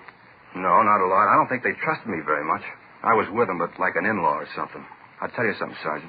What's that? These guys are roof jobs, both of them. What do you mean? Well, they lost the road all the time talking about how they're going to put class back in holdups, going to form a big gang and really jump the cops. All the time talking like that. Roof jobs. Mm-hmm. You got any idea where we can pick them up? Ain't nothing I'd like better than to give you the address, but I ain't got it. What about this car they're using? Can you give us a description of it? Yeah, it's a 52 Nash 4-door. Stolen? Well, it must be. They had it when we left Highland Park. You give us the number on the plate? I don't think so. I can't pull it up. I don't think I ever really took a good look at it. What about this machine gun? They got shells for it? They're loaded with them. These two guys are heavy enough to start a small war on their own. Monet carries a chopper and a 45 in his belt. Burton's got 2 45s and a 38. He carries a 38 strapped to his leg. He's always laughing about it. Says even if he's picked up, he's got to tick it out. Mm-hmm. Oh, these guys are real far out. They've been reading too many comic books. All the time talking about Dillinger and Floyd. Burton even took to smoking cigars. Says it makes him look like Doc Barker. Anything you can give us that'll help us nail them? No, nothing. All right, Lechner, let's go. You take me to jail? That's right. Hey, you do me a favor, huh, Sergeant? What's that? Give me a cell by myself. I ain't much sleep in the last couple of days. I'd sure like to get some. We'll see what we can do. All right, sit still a minute. All right, let's go. You got to put these on again? That's right. All right, come on. Get the word out? Yeah, a little late. What do you mean? Burton and Monet have already hit the bar. Patrol car spotted them on the way out. Yeah. It was a beef, and the men in the car took Burton into custody. Mm-hmm. Dropped him in the car and started to bring him in. Hadn't gone more than a couple of blocks when Monet drove up, rammed the police car, and started shooting. Anybody hurt? Yeah. He took Burton away from the men in the unit and shot one of them. How bad? Well, he's at Georgia Street receiving now. They don't expect him to live. We had Count Lechner held for the Oklahoma authorities. We contacted Captain Donahoe and told him what had happened. He'd taken over the search for the two suspects in the Pico area. A blockade had been set up on all streets leading into and out of the area. All vehicles were being stopped and searched. All pedestrians were being interrogated. Frank and I joined in the manhunt. By 6:30 the next morning, Wednesday, September 15th, the area had been covered without result. However, in checking all automobiles in the vicinity of the holdup, we'd come across a 1952 Nash, gray in color. The left front fender was damaged and matched the description of the suspect's car very close. We put a stakeout on the vehicle and it was kept under watch for the next 24 hours. During that time, no one approached it. We checked the license number with Auto Theft Division and found the car to be stolen. It had been taken from the owner 5 days before on September 10th. We brought Kenneth Lechner from the main jail, and he positively identified the car as the one driven by Monet and Burton. At the end of the surveillance, a crew from the crime lab came out and identified paint scrapings from the damaged fender as having come from the police car that had been rammed. A crew from Leighton Prince came out and went over the car. While they worked, Frank and I stood by. Looks like we got it turned. Well, it's not going to do us much good if we can't find the guy with the key. Well, he should be about finished now. I'll check with him. All right. I'll walk over with you. Excuse me. Yes, ma'am. Something we can do for you? You know what those men are doing to that car? Police business. You a cop? That's right. You tell me what's going on? Investigation. Of what, the car? That's right. What are you looking for? Information. Not going to tell me, huh? Well, it'd be a little better if we didn't, ma'am. Okay. But he's not going to like it, not a bit. Who's that? The fellow that owns the car. He's not going to like having all you guys roam around. You know the man that owns the car? Sure. I'm figuring to get married. I know him. What's his name?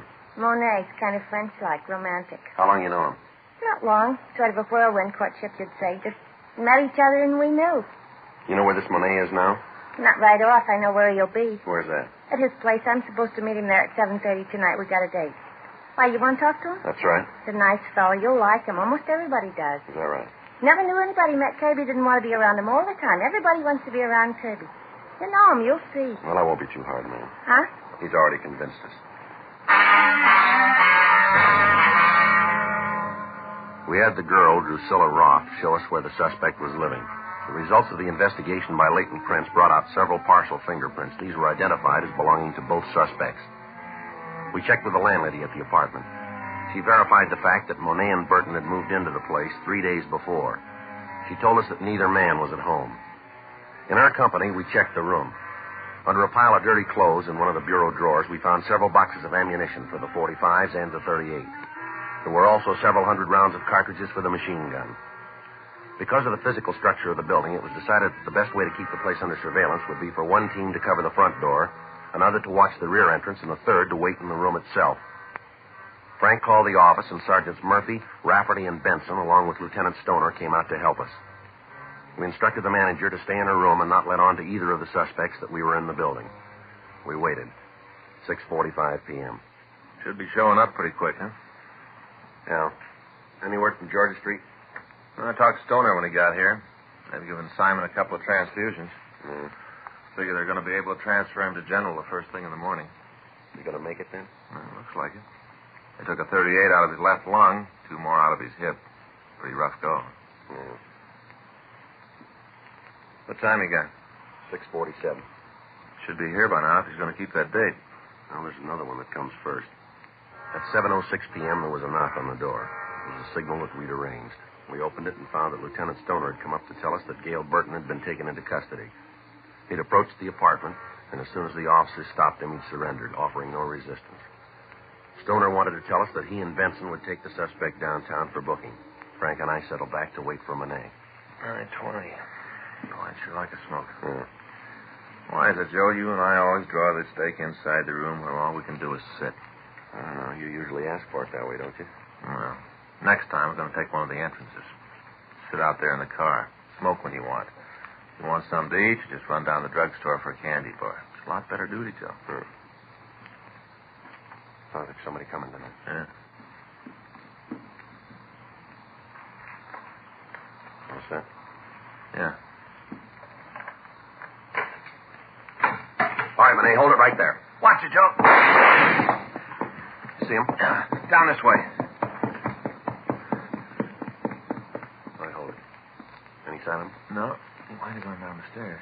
The apartment at the end of the hall. Right. Come on. All right, Monet, come on out. It's the last time around, Monet. Throw that gun out and you follow it. Not coming out. All right, let's go in. Wait a minute. I'll knock. Hey, don't shoot me while I quit. I don't want to fight. Throw the gun out here. Right there. Drop it. All right, here it is. Doing like you say.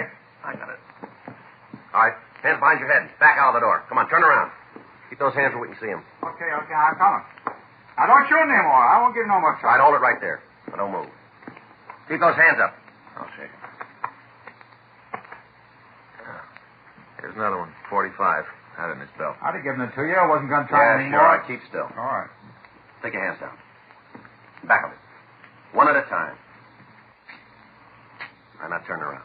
You going to take me in now? That's right. That cop I shot, he didn't die. No, you're pretty lucky.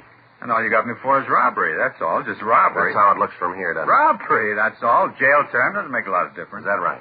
Sure. Isn't a jail built can hold me? Not one. I'll get out. I'll be running again. You'll see. I wouldn't give out. Huh? Bigger men than you said they'd come back. Yeah, show me. I'd sure like to meet him. Don't worry, you will.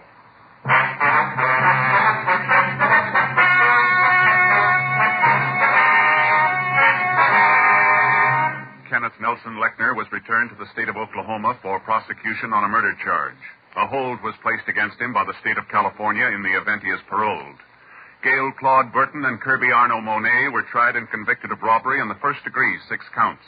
Violation of Section 4574 PC, bringing a firearm into a prison, violation of the machine gun law, and assault with intent to commit murder. Robbery in the first degree is punishable by imprisonment for a period of not less than 5 years. Violation of Section 4574 is punishable by imprisonment for a period of not less than 1 year in the state penitentiary. Violation of the machine gun law is punishable by a term in the state prison not to exceed 5 years and or a fine of $5,000. Assault with intent to commit murder is punishable by imprisonment for a period of not less than 1 nor more than 14 years in the state penitentiary.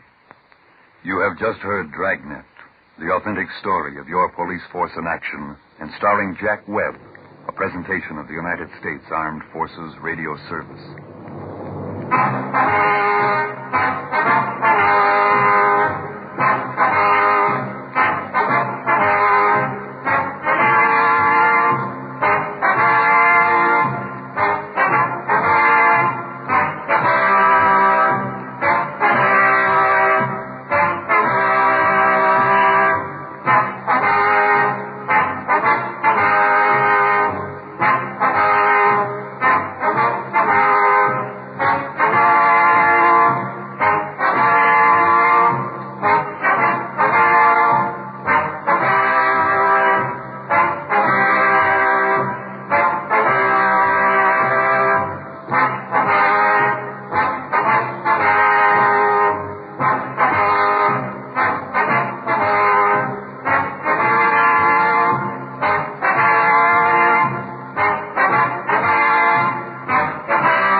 Ladies and gentlemen, the story you are about to hear is true.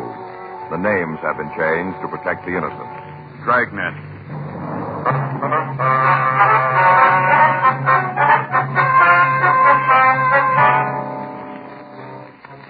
You're a detective sergeant.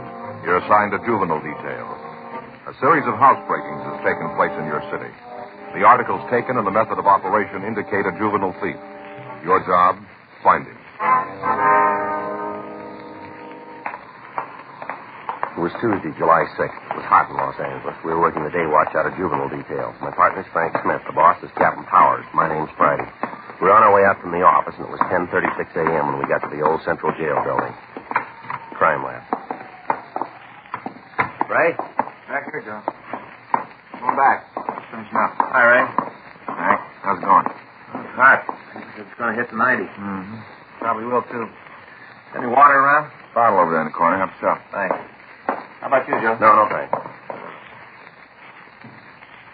You got anything for us, Ray? About the same as usual. Take a look. Same entrance.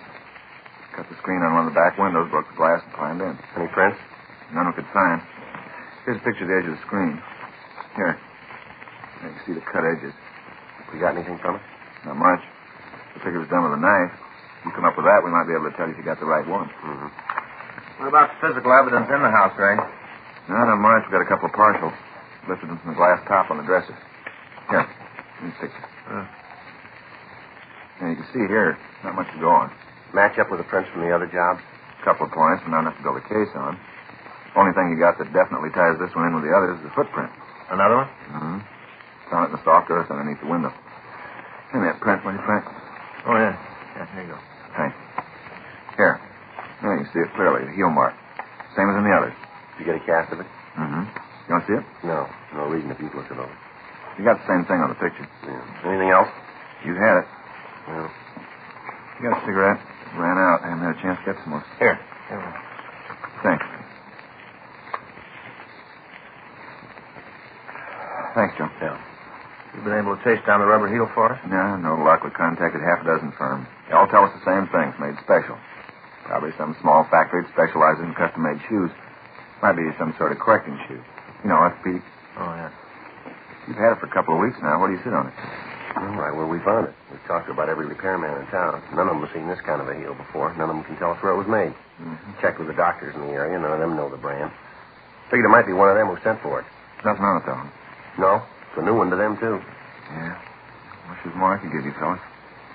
Well, that's all right, Rank. It seems no matter which way we turn, there's another wall waiting for us. How about burglary? Anything come in from them? Well, they're checking it all down. They got the same thing we came up with. Anything turn up on the stolen merchandise? No. Burglaries made all the checks. Pawn shops have been alerted. Stuff's all cheap costume jewelry. No reason to try and hawk it. They wouldn't get anything for it. Brings you back to a motive. Why is he pulling the jobs in the first place? Well, Ray, we'll file that with where the heels are made. About the only thing we can figure is that some kid out for kicks gets his laughs from breaking into houses. There's no other reason. Stuff he's stolen you can buy by the carload in any dime store. A couple of times he's left money alone when it's in plain sight to steal some cheap pin. Looks like you got yourself a wild one. Yeah. Well, what can you tell us about the footprints, anything? Not much. They found under the window. Kid wasn't moving when they were made. Can't figure a stride. What about weight? Only a guess, Joe. Yeah. I'd say it came in about 140. Could be 15 pounds one way or the other. What about size? 7. Looks like 7C. Mm-hmm. You sure about that? Well, pretty sure. Not much, is it? Best we can do. Okay. Last place, the woman was real sore. Don't blame her. Not about the costume jewelry. She didn't much care about that. Some prize gladiola she was raising. Kid tramped all over him. Real sore that he stepped on. Don't blame her. Says when she catches him, she's going to give him a good talking to. Tramping up all her plants. Well, we'll see you, Ray. Yeah. Sure haven't got much to go on, have you? You called it. Frank and I went back to the office, and we pulled all of the reports that we had on the thefts. We spent the rest of the morning going over them. The method of operation was apparent. Each Friday night for the past 2 months, between the hours of 8:30 and 11 p.m., a single thief had entered a home in a wealthy section of town and stolen as much worthless costume jewelry as he could carry out. On each occasion, the entry was made through a rear window. In those cases where the window was locked, the thief broke the glass and undid the latch. On each occasion, he left at least one footprint in the dirt around the house. The heel impression was of a type that we hadn't been able to identify. We'd gotten pictures of it out to all major shoe manufacturers, but they were unable to tell us where the shoes had been made. We canvassed the area where the thefts were taking place without results. Rolling stakeouts were set up on Friday nights, and they'd netted us nothing. The thief approached the home, broke into him, stole what he wanted, and then he left without being apprehended or seen. Throughout the investigation, Frank and I had been working closely with Burglary Division, but their men hadn't been able to come up with any more than we had. At 1:15 p.m., Frank and I left the office. We got something to eat, and then we started to check the playgrounds again. At each one, we'd contact a member of the park department and ask them if they'd seen anyone wearing a pair of shoes similar to the pictures that we had. Every place we got the same answer. None of them had. We stopped groups of boys on the street and asked to see their shoes. We checked malt shops, drugstores, pool halls, and bowling alleys without any result.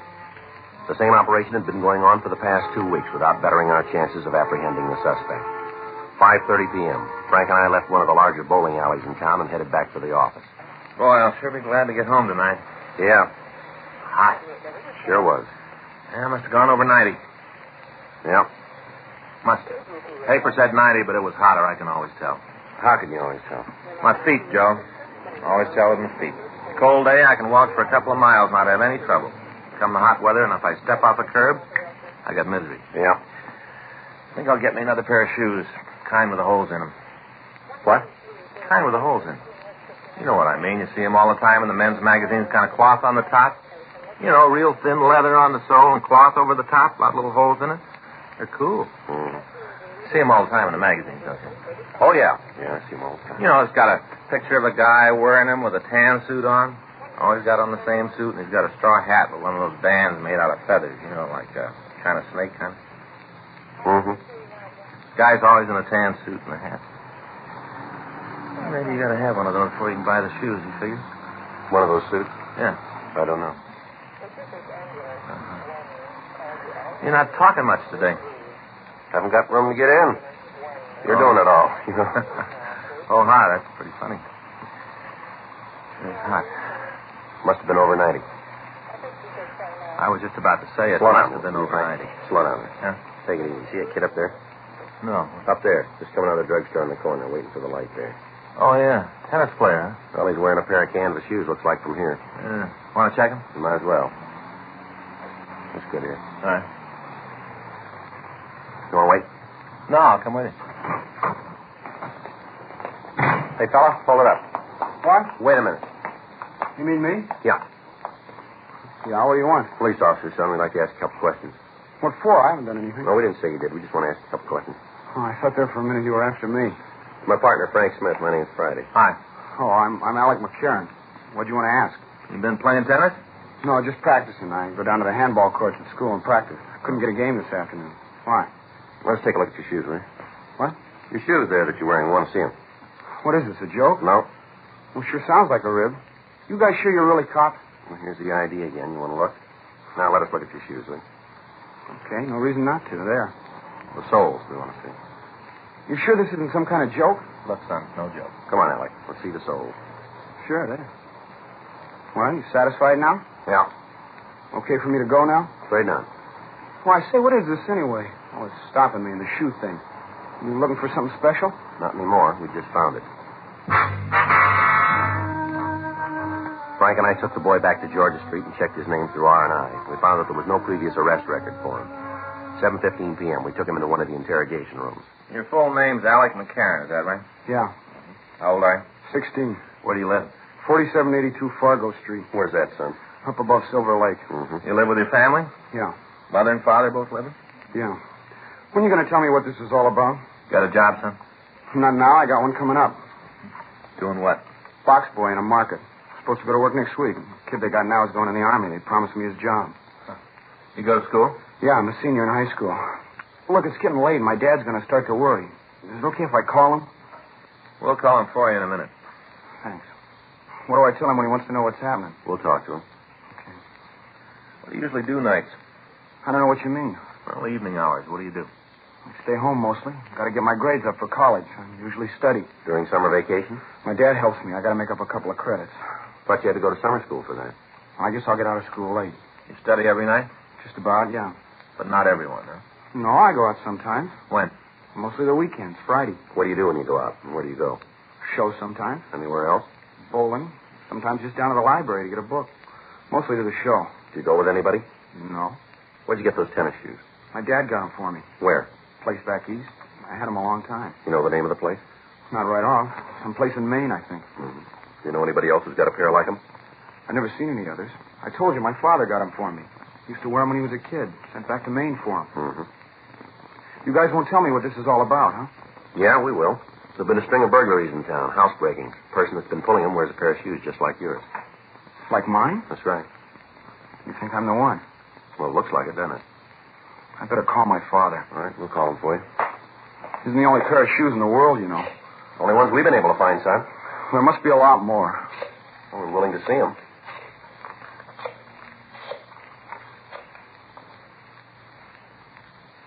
Hello, this is Sergeant Friday, Los Angeles Police Department. Who am I speaking to, please? Yes, sir. Your son's here. Suspicion of burglary. That's right. Well, that may be so, Mr. McCarran, but that's the charge. Yes, sir. No. We'll bring him to his home. Sure you can. Just a minute. I want to talk to you, son. Hello, Dad? Yeah. Uh-huh. At the police station. No, it's no joke. What? Well, I'll tell you when I see you. Yeah, bye. All right, Alec. Get your sweater. You taking me home now? That's right. Guess Dad set you straight, huh? Told you it was all a mistake? No, I'm afraid he didn't. What do you mean? Didn't he tell you this whole thing is wrong? Well, he tried to, yeah, that's right. Well, then you're going to have to let me go. No, afraid not. But you have to if it's a mistake. Yeah, if it's a mistake. Frank and I left the office with the boy, and we drove out to his home. It was a large two-story colonial house overlooking Silver Lake. We were admitted to the place by a maid, and we were shown into the living room. The boy's father, Henry McCarran, was waiting for us. You're the officer? Yes, sir, that's right. My partner, Frank Smith. My name's Friday. How do you do? You want to tell me what this is all about now? Well, it looks like your son's mixed up in some burglaries, Mr. McCarran. You're aware that's a pretty serious charge? Yes, sir, that's right. I suppose you have some kind of proof to make that statement? We think so. Mind telling me what it is? Well, while we were talking, would it be all right to look at the boy's room? You think that's quite fair? Necessary, Mr. McCarran. What if I say you can't? Well, then we'll have to come back with a warrant. All right, this way. What do you got to say about this, Alec? I didn't do it, Dad. And that's the truth? Yes, sir. It's good enough for me. Through here. And this is it. Go ahead. Frank? Yeah. Well, then suppose you tell me what this is all about. The shoes that your boy is wearing there, you got them for him? That's right. Had them made to order. Where? Place back east in Maine. You know if anyone else has a pair of them? No, as far as I know, that's the only pair on the coast. Good tennis shoes. I used to wear them when I played. Uh-huh. What do they have to do with this? Well, on each one of the thefts, we found a print from a shoe like that outside the window. That doesn't mean that Alec was in them at the time. How about it, Alec? You let anybody else use the shoes? No. Well, there's your answer. Still doesn't come down to proof. What night did your boy spend out of the house, Mr. McCarran? I don't know. I guess he's gone on Friday most of the time. Do you know where he goes? Show, library. I don't keep a chain on him, Sergeant. I have complete trust in Alec. Burglaries have been taking place on Friday nights. Still entirely circumstantial. Yes, sir, but it fits, doesn't it? What's he supposed to have stolen? Costume jewelry. You mean 5 and dime stuff? Yes, sir. All right, there you are. You tell me why. Sir? Why'd Alex steal that? Now, look around, Sergeant. I just spent $1,500 on this room. Had it all redone. Alex got just about everything he wants. He gets a good allowance. If he needs any more money, he only has to come to me. There's no reason for him to steal. Yes, sir, this is a nice room and all. What you say may be true, but the fact stays that the thefts are taking place. Well, all right, then I'll put it on the line. I've got faith in my son. He's had all the things a boy could want, a good family, good home, all the things that count. Maybe there is a thief, but it isn't my son. I know that. You got an explanation for the shoes for the Friday night? No, I'll find one. Maybe you can try for this, too, Mr. McCarran. What? Found these in the boy's closet. Box of cheap costume jewelry. With the finding of the jewelry in Alec McCarran's room, the circumstantial case against him seemed to solidify. Although he denied any knowledge of the pieces, he was taken down to Georgia Street Juvenile and booked on suspicion of violation of Section 459 PC, delinquent. His father retained a lawyer immediately. The next day, the jewelry found at his home was shown to the victims, and they gave us a positive identification on each one of the pieces. A petition was filed, and the facts were presented to the juvenile court. Detention was requested. On Thursday, July 8th, Frank and I got back from the second floor after talking to the McCarran boy. He still admitted nothing about the burglaries. I don't know. Maybe I'm starting to believe the kid. He sure makes you wonder, doesn't he? Sergeant Friday? Yes, sir. How are you, Mr. McCarran? Fine, thank you. I've got it, Sergeant. I got it right here. Sir? The way to show you that my son had no part in these burglaries. All right, sir, go ahead. Now, you say that all the thefts have taken place on Friday night, is that right? Yes, sir. And your big piece of evidence is the heels on his shoes, right? Well, that's part of it, yes, sir. All right, then. You can just turn them loose. I beg pardon? I remembered it last night. I couldn't get to sleep and got to thinking. I remembered. All right, go ahead. Alec's shoes get a lot of use. He plays a lot of tennis, wears the shoes all the time. Yes, sir. The soles and heels wore out. We had to send them back east and have them resold. Sent them back on May 5th. Didn't get them until May 19th. Now, there's 2 Fridays in there, Sergeant. If the shoes were gone, Alec couldn't have done the burglaries. Right. Yeah. Well, I hope now that you will admit that you made a mistake. Well, if we have, Mr. McCarran, we'll sure tell you. Well, you can take my word for it. Alec had no part in any of this. He's a good boy. He's honest. He's smart. If he was going to steal anything, if it really came to that, he wouldn't risk his neck for a few cheap beads. Doesn't seem so, does it? Here you are, Joe. All right. Well, what about it? What'd you find out? Just a minute, sir. Well, you're going to release my son now? No, sir. Well, if the shoes were out of state, then he couldn't have committed the thefts. Mm-hmm. Month of May. 2 Fridays in that month. Yes, sir, that's right. No burglaries on either one of them.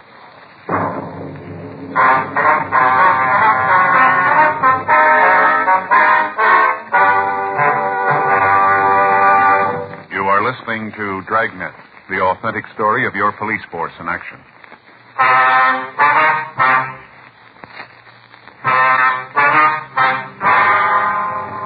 Seemed like every attempt the father made to prove the innocence of Alec McCarran only turned up another piece of evidence against him. The date for his hearing in juvenile court was set, and Frank and I talked with Mr. Bowman of the probation department on the preparation of the case. From the evidence, it appeared that the boy would be found guilty. We questioned and re-questioned him. We went over every facet of his story, but he still stuck to it. At no time did he change any part of it. Saturday, July 10th, Frank and I checked into the office. Boy, it's going to be another scorching. Yeah, probably over 90 again, huh? Yeah, over 90. More than that, Joe. I'm going over to Broadway at noon today. Pick up a pair of those shoes I was telling you about. Mm-hmm, with the tan suit. Ones with the holes in it. Not the suit, the shoes.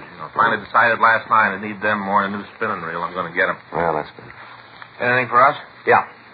Looks like we might be wrong about that McCarran boy. What do you mean? Another housebreaking last night. Footprints all over the place. Yeah? All of them with the same heel print.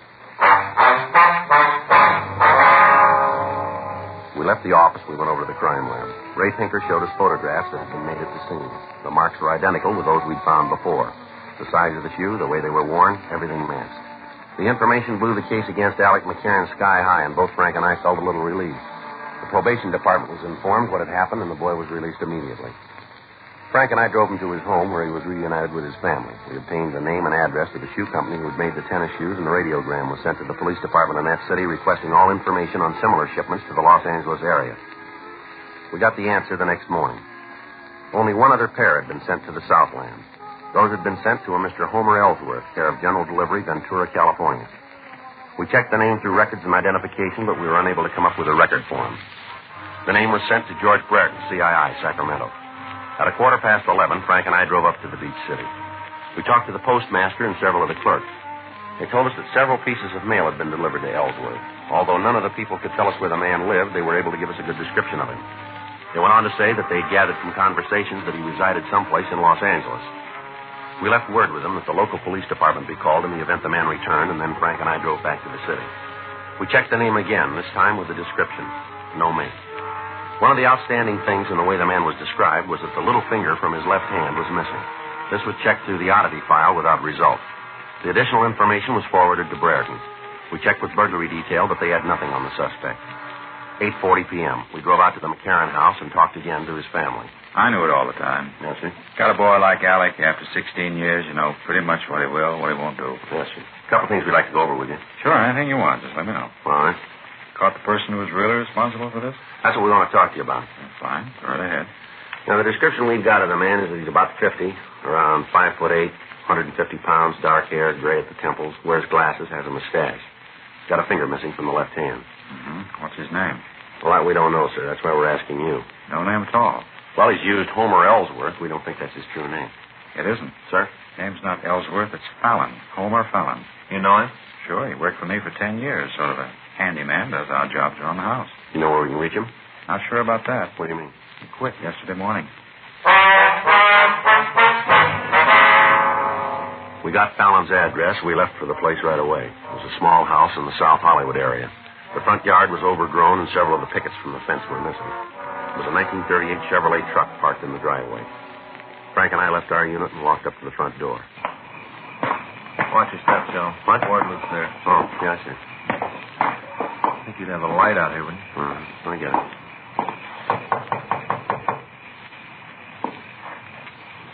Don't hear anything. Well, he must be here. He'd have taken the truck, wouldn't he? Yeah. Yeah? Homer Fallon? Who are you? Police officers want to talk to you. Come on in. Sit down. Just fixing a little dinner. Yes, sir. Go right ahead. Spaghetti. Want some? No, sir. Pretty good. That kind that's all cooked. Just drop it in the water and heat up the sauce. Pretty good. Sure you don't want none? No, thanks. How about you? No, sir. Well, wait a minute. I'll turn down the fire and we can talk. All right, sir. Yeah, you gotta watch it pretty close. Gets too cooked and you gotta eat it with a spoon, not blood that way. No, sir. Well, you've had it, have you? You want to come in here, sir? Yeah, be right with you. Open up the sauce, and I'll be right there. Maybe better come in now. What? Come on in. Sit down. Go ahead. Sit down. You haven't got no right to tell me what to do in my own house. No right at all. Frank, better check the place, huh? Yeah. Here, you got no right to go through my things. We can come back with a warrant if that'd be easier for You you. go ahead and do it. You got no right. Is there something you don't want me to find? No. I got nothing to hide. Then you won't mind, will you? I will, too. You guys come in here while I'm having dinner, causing a lot of trouble. You got no right to do this. I'm an old man. I can't take a lot of excitement. Then why don't you save us all a lot of time? What? You know why we're here. You know what we want. I do? Sure you do. Why don't you tell us? Big thing over nothing. That's all it is. Can you tell us about it, will you? All the stuff put together wasn't worth $1.50. None of it. Not even $1.50. Well, then why'd you do it? Wanted to get the kid in trouble. All his life, he's had what he wanted. All his life. Different from me. Mm-hmm. I never had nothing. You put the things we found in his room, did you? Yeah. I knew you'd get to him. Wanted to sew it up. Make it look good. I put him there. Mm-hmm. Why'd you do the burglary last night? Well, I got to feeling sorry for the kid sitting in jail. You ever been arrested, fella? Well, a long time ago. Where? Back east. Vag charge. I was just a kid, working my way out here. Mm-hmm. Took me off a freight. I sat in a can overnight, and then they let me go. Give me a floater out of town. Mm-hmm. I got sorry for the kid. Figured if there was another stealing while he was in jail, you'd let him go. All right. Get your coat, will you? Yeah. Where is it? Closet there. Wait there, I'll get it. The only one in there. I got it. Here you go. Thanks. You know, I was sorry right after. I didn't want to hurt the kid. He's really not too bad. Mm-hmm. Didn't want to cause him no trouble. You did pretty good, didn't you? Suppose so. Well, want to go? Yeah. Oh, I forgot the spaghetti. You got to turn it off. Right. I guess it doesn't make any difference anyway. What was that, sir? Don't make any difference about you taking me to jail. Is that right? Yeah, I cooked the spaghetti too long.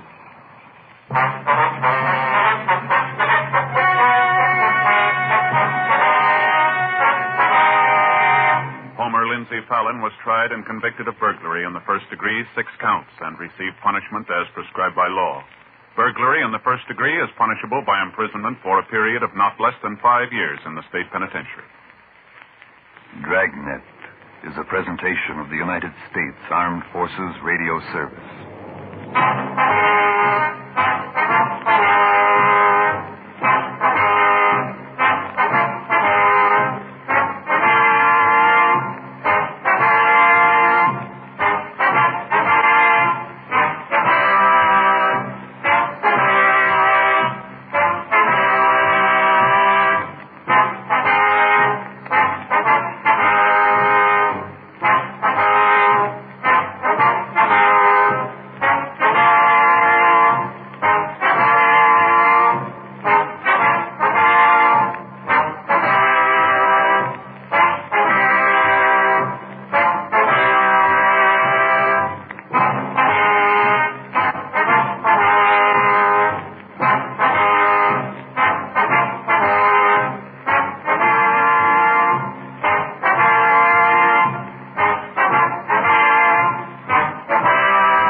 Ladies and gentlemen, the story you are about to hear is true.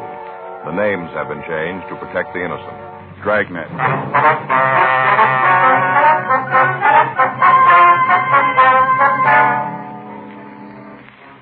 You're a detective sergeant. You're assigned to robbery detail. You get a call that a holdup man has hit one of the larger auction houses in your city. You have a good description of him. Your job, find him.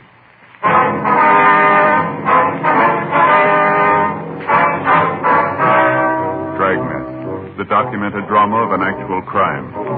For the next 30 minutes, in cooperation with the Los Angeles Police Department, you will travel step by step on the side of the law through an actual case transcribed from official police files.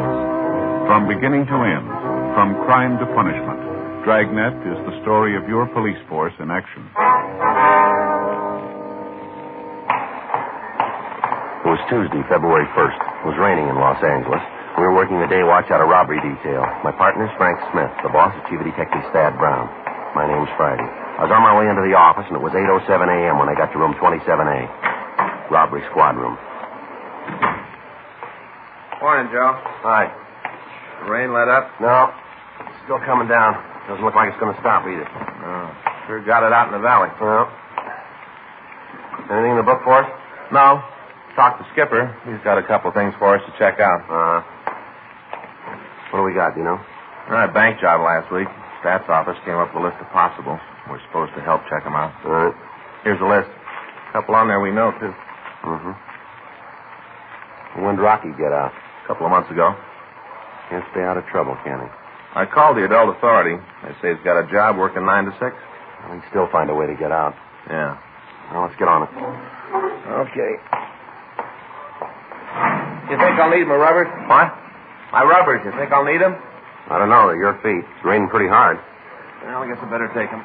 Faye'll get sore if she finds out I'm not wearing them. I didn't hear you. I say Faye'll get sore if she finds out I'm not wearing them. Oh. I get home, she looks at the soles of my shoes. If they're wet, she knows I left the overshoes in the locker. She gets real hacked, though. Yeah.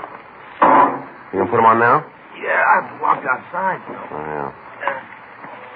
Oh, sure hard to get on. Are you about finished there? Yeah. I want to see Danny before he leaves. What is it, something special? No, I heard that he had a set of golf clubs for sale. I thought maybe I'd look at them. Are you going to start playing golf? No. I thought maybe I'd take a look at them. You know, I've been thinking maybe I ought to do something like that. Some kind of hobby. Golf isn't too expensive, is it? Fishing, Joe. What? You ought to take up fishing. That's for you. It is. Sure, fishing. Out in the boat, fighting the unknown. With golf, you hit a ball and you know where it's going. No, not me. You know what I mean. With golf, you kind of know what's going to happen. But with fishing, there's always that mystery of what's going on at the other end of your line. You never know. Yeah.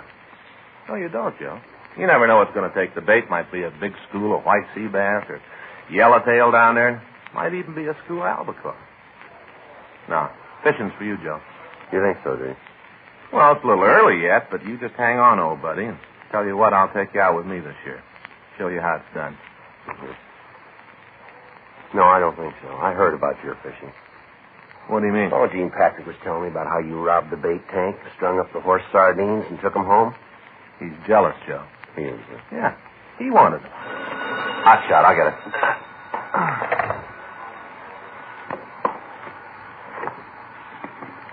You better hurry up. We got one to roll on. Yeah? Auction house out on Wilshire Boulevard. Huh? They were just hit.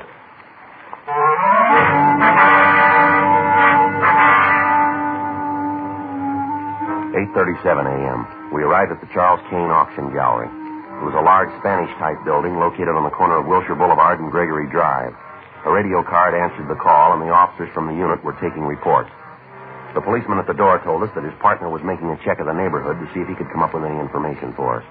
An ambulance had arrived, and the man at the door told us that the attendant was in the store taking care of one of the victims. We went in and talked to him. Hey, watch it, huh? Feels like you stole my head in. Oh, sorry, Mr. Kane. You fellas officers? Yeah, that's right. Friday and Smith, Central Robbery. All right, if we talk to him? Sure, I'm almost finished here. Sure, you can talk to me.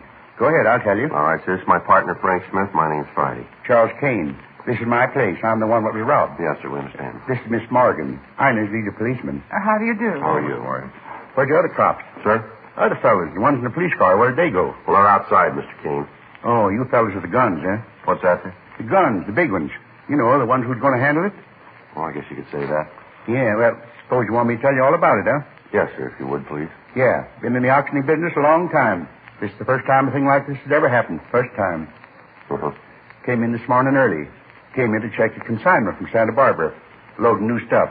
Only it's old. Yes, sir. We bought it up. Supposed to be here this morning. I came in the office. Yeah, right in here.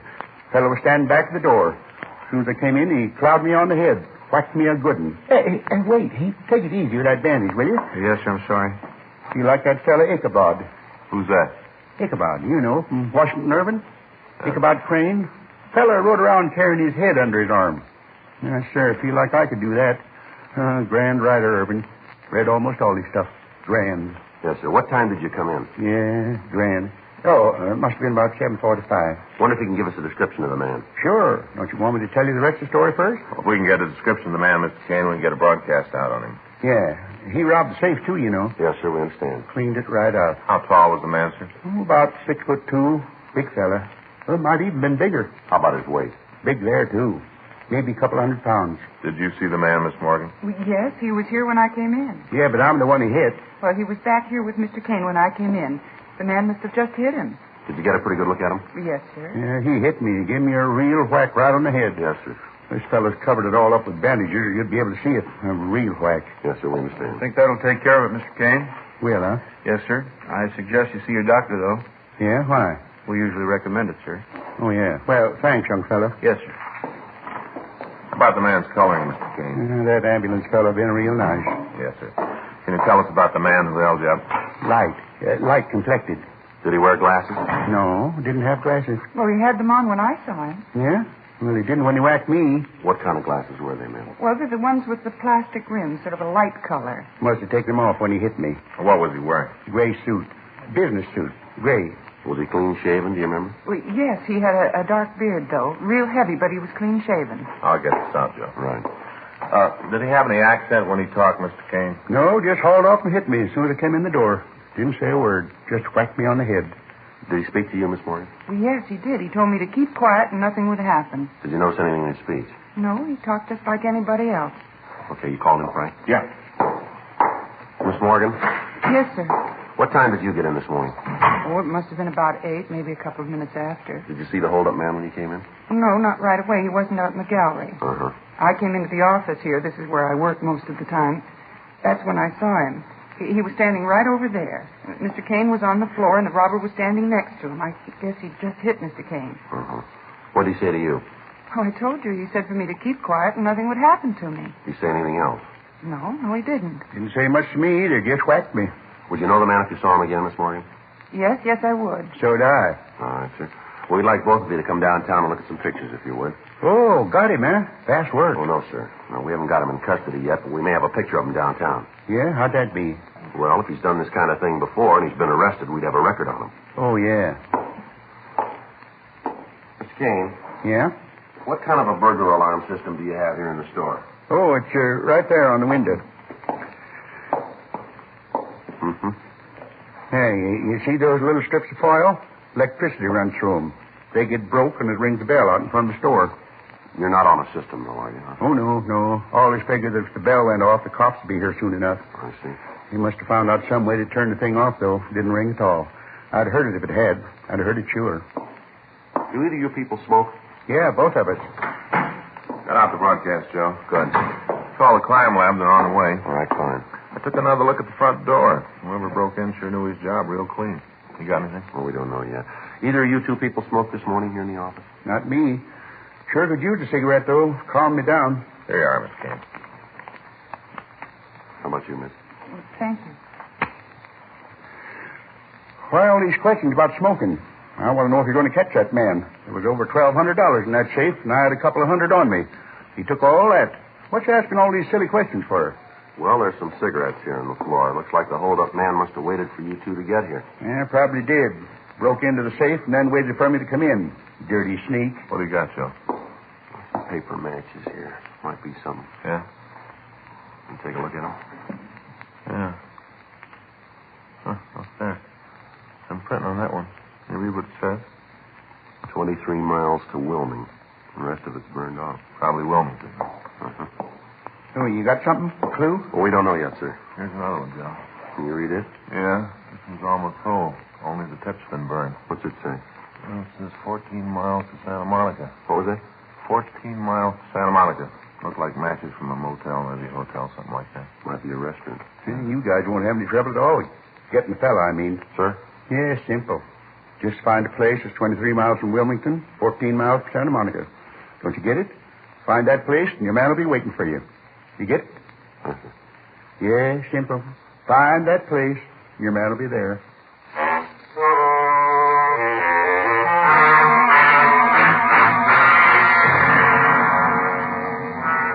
9:20 a.m. The crime lab arrived and went over the place. The burned matches and the cigarette butts were retained for evidence. Pictures were taken of their position relative to the safe. We continued to question the two victims. From their stories, we were able to piece together what had happened. They were both asked to go with us to the robbery division to check through the mug books for an identification of the holdup man. From their descriptions of the man, we were able to come up with an accurate idea of what he looked like. We contacted the artist up in the crime analysis division and asked him to start a composite drawing of the thief. The crime lab called and gave us additional information on the matches. From the distances printed on them, we were able to get an idea of where the original matchbook might have come from. The intersection of the lines was in the Hollywood area. 3:15 p.m., we drove over to talk to the manager of the company who had made the matches, a Mr. Tom Holger. Come on in. Thank you, sir. Thank you very much. Sit down. That's sir, fine. Now, what can I do for you? We're police officers, Mr. Holger. My name's Friday. This is my partner, Frank Smith. How do you do? Well, what can I do for you? I hope it's nothing I've done wrong. No, sir, nothing like that. We'd like some help if you can give it to us. Sure, always glad to cooperate with the police. I never know when I'm going to need them. All right, sir. We have some matches here, Mr. Holger. We understand they were made by your firm. Oh, matches, huh? Yes, sir. We'd like to know who they were made for, if you could tell us. Mm-hmm. Yeah, we made them. Sort of an exclusive design. Can you tell us who you made them for? I'll check the book. Probably have them in there. Now, let me see. I think that's model 4XY892. Yes. Yes, here's the book. Probably in here. Huh. A lot of matches. Oh, yes, we make quite a few. They all differ? Most of them. Some are the same. You know, a customer sees a sample he likes and orders the same thing for his business. We make a few changes so that it fits the line he's in, you know. Uh-huh. Neither one of you fellows is collectors, are you? Beg pardon? Collectors. Either one of you guys save matchbooks? Oh, no, sir. Neither one of you? No, sir. Oh, it's a good hobby. I've got quite a collection. Just maybe maybe 7,000. That many? Oh, yes. Some of the collectors have more. I've only been saving for about 5 years. Well, working in a place like this makes collecting easier, huh? Oh, no, you can't do that. Huh? Well, I can't take them out of these samples. I can't. Oh, no, that wouldn't do at all. You have to find them. Wouldn't be fair to take advantage of my position to get the books. Oh, no, not fair at all. Wouldn't? Oh, no, I take trips.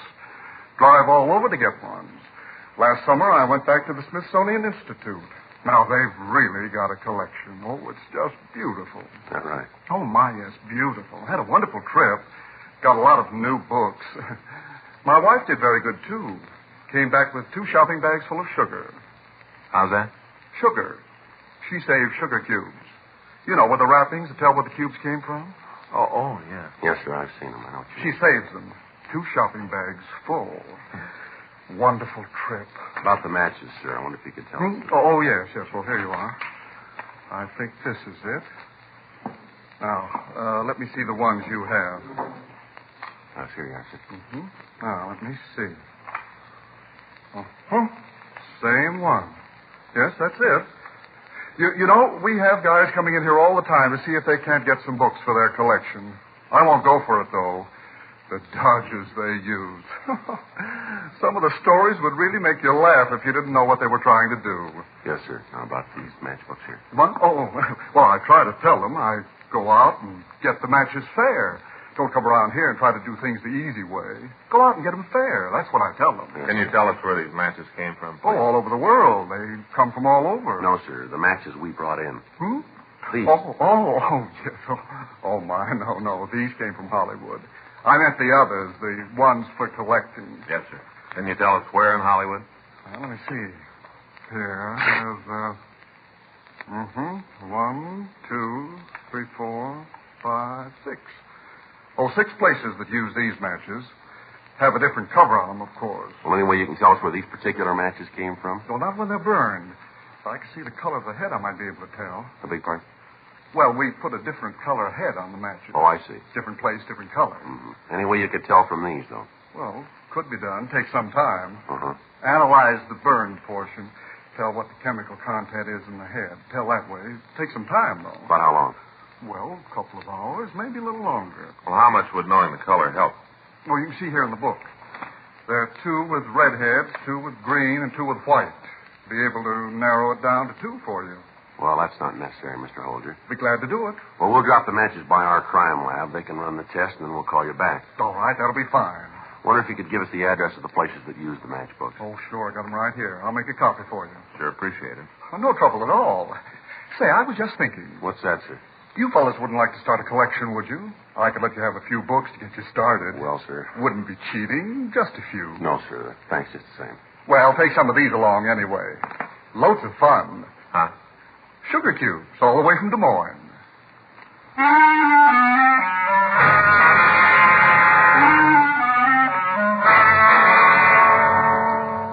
We got the list of places using the type of book matches found at the scene of the robbery.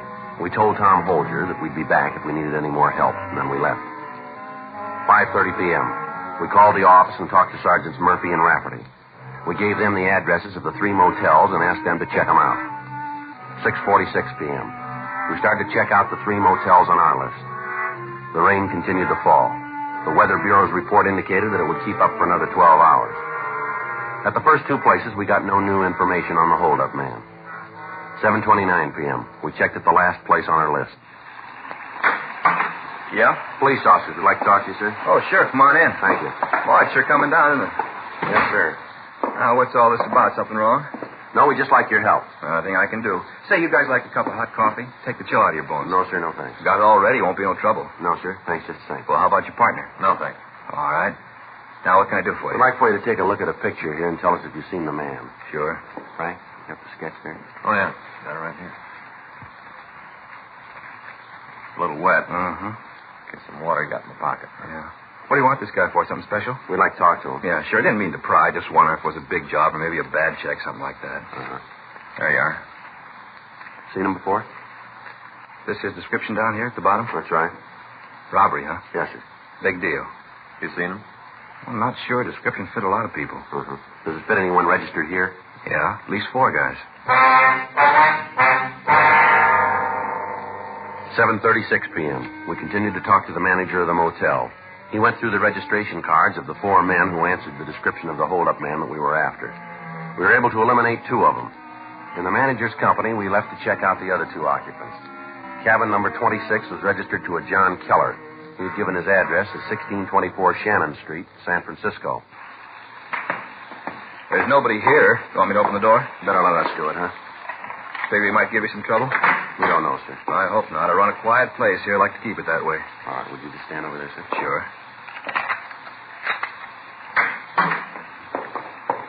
Not here. When'd you see him last? Well, I didn't see him at all today. Last time was yesterday evening. Came by to see if there's any phone messages for him. You say who was going to call him? No. Kind of impressed me like he was just asking to kill time. Uh-huh. Better check the closet, huh? Yeah, I didn't check it good at first. I will now. How long has this Keller been here? A couple of days, that's all. Just a couple of days. I didn't know he'd cause any trouble. I wouldn't let him in if I'd have known that. Sorry, sir. Joe? Yeah. See, man? Sure. You got something? Yeah. Pile of dirty laundry here. Take a look. Yeah. Burglar tools.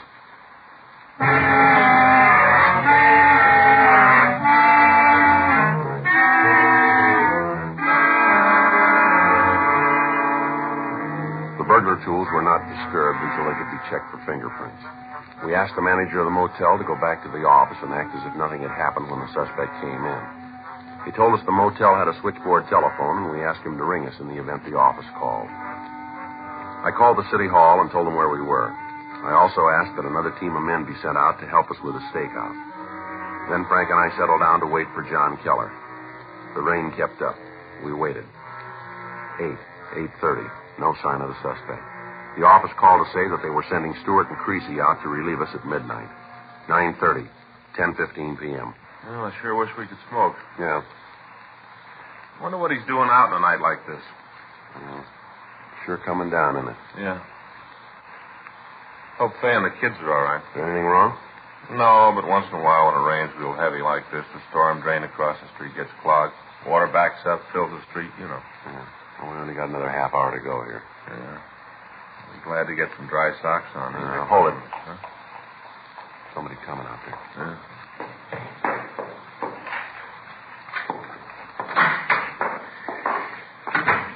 All right, Keller, stand still. Who are you? What do you do in my place? Police officers, you're under arrest.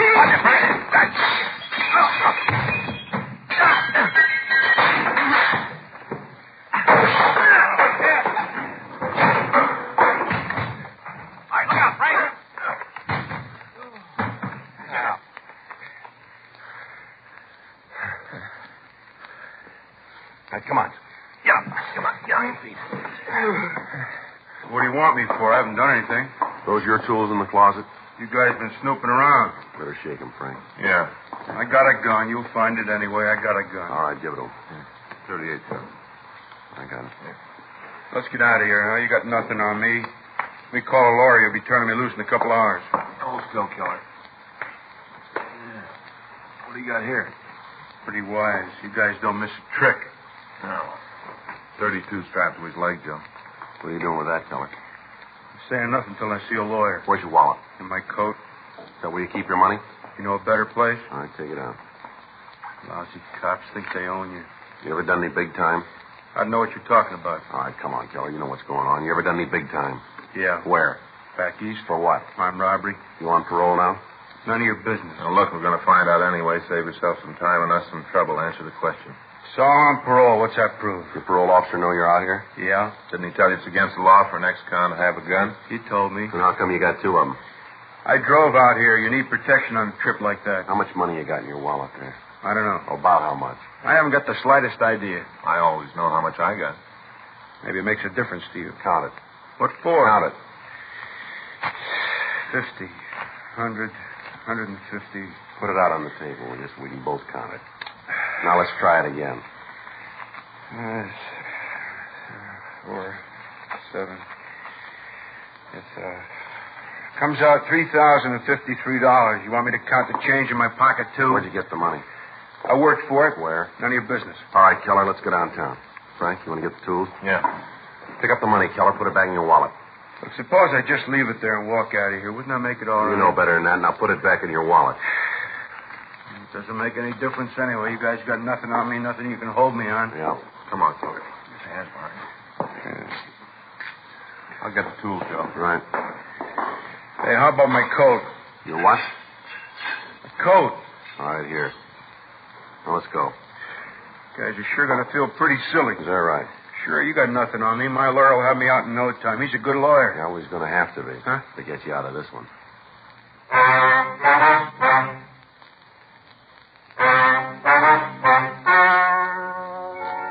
The story you have just heard is true. The names were changed to protect the innocent. On June 14th, trial was held in Department 97, Superior Court of the State of California, in and for the County of Los Angeles.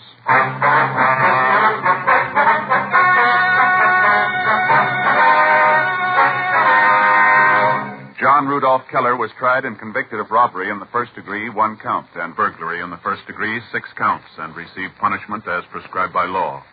Robbery in the first degree is punishable by imprisonment in the state penitentiary for a period of not less than 5 years. Burglary in the first degree is punishable by imprisonment for a period of not less than 5 years in the state penitentiary.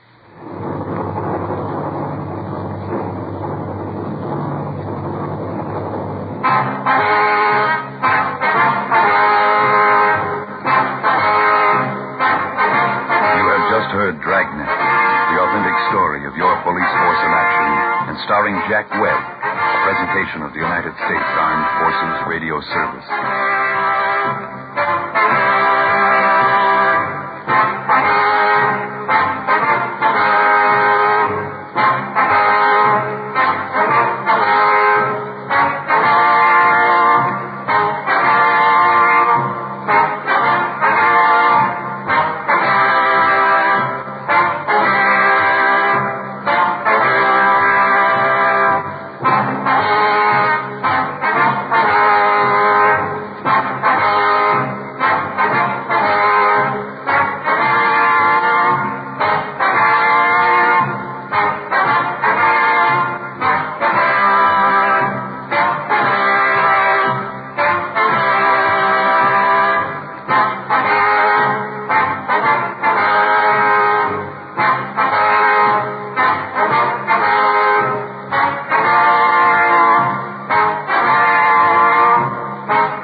about to hear is true. The names have been changed to protect the innocent. Dragnet.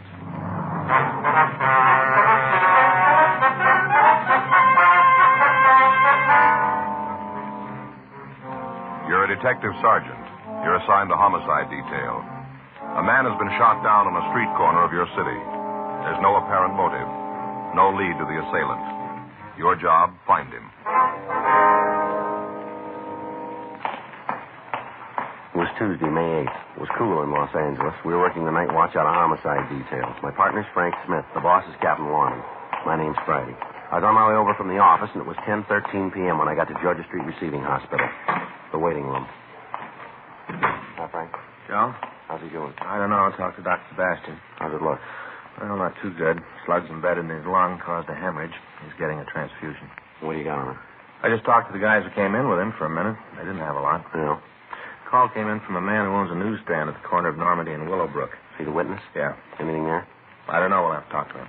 What do you got on the victim? Wait a minute. I got it here. Name's Matthew Denton. Address given is 18970 Taft Street in Hollywood. You get in touch with anybody? No, tried the house, but nobody was there. Anything else? Yeah, went over the personal property. Usual stuff. Cigarettes, lighter, comb. Mm. Found a diamond ring on the small finger left hand. Looks expensive. Gold wristwatch. $140 in cash. $1,300 in American Express checks. Doesn't spell robbery, does it? No. None of the stuff was disturbed. Well, maybe you can tell us something, huh? Yeah. Joe, Frank. Hi, Doc. How are you? How's it look? What time you got? 10:16. Make it 10:13. Huh? Close enough for the report. What? Time of death.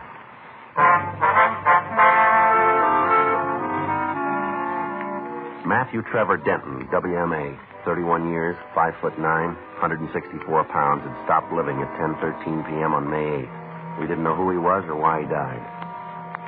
Before we left the hospital, we put in a call to Denton's address, but we got no answer. We checked the name and description through R&I. There was no record on the dead man.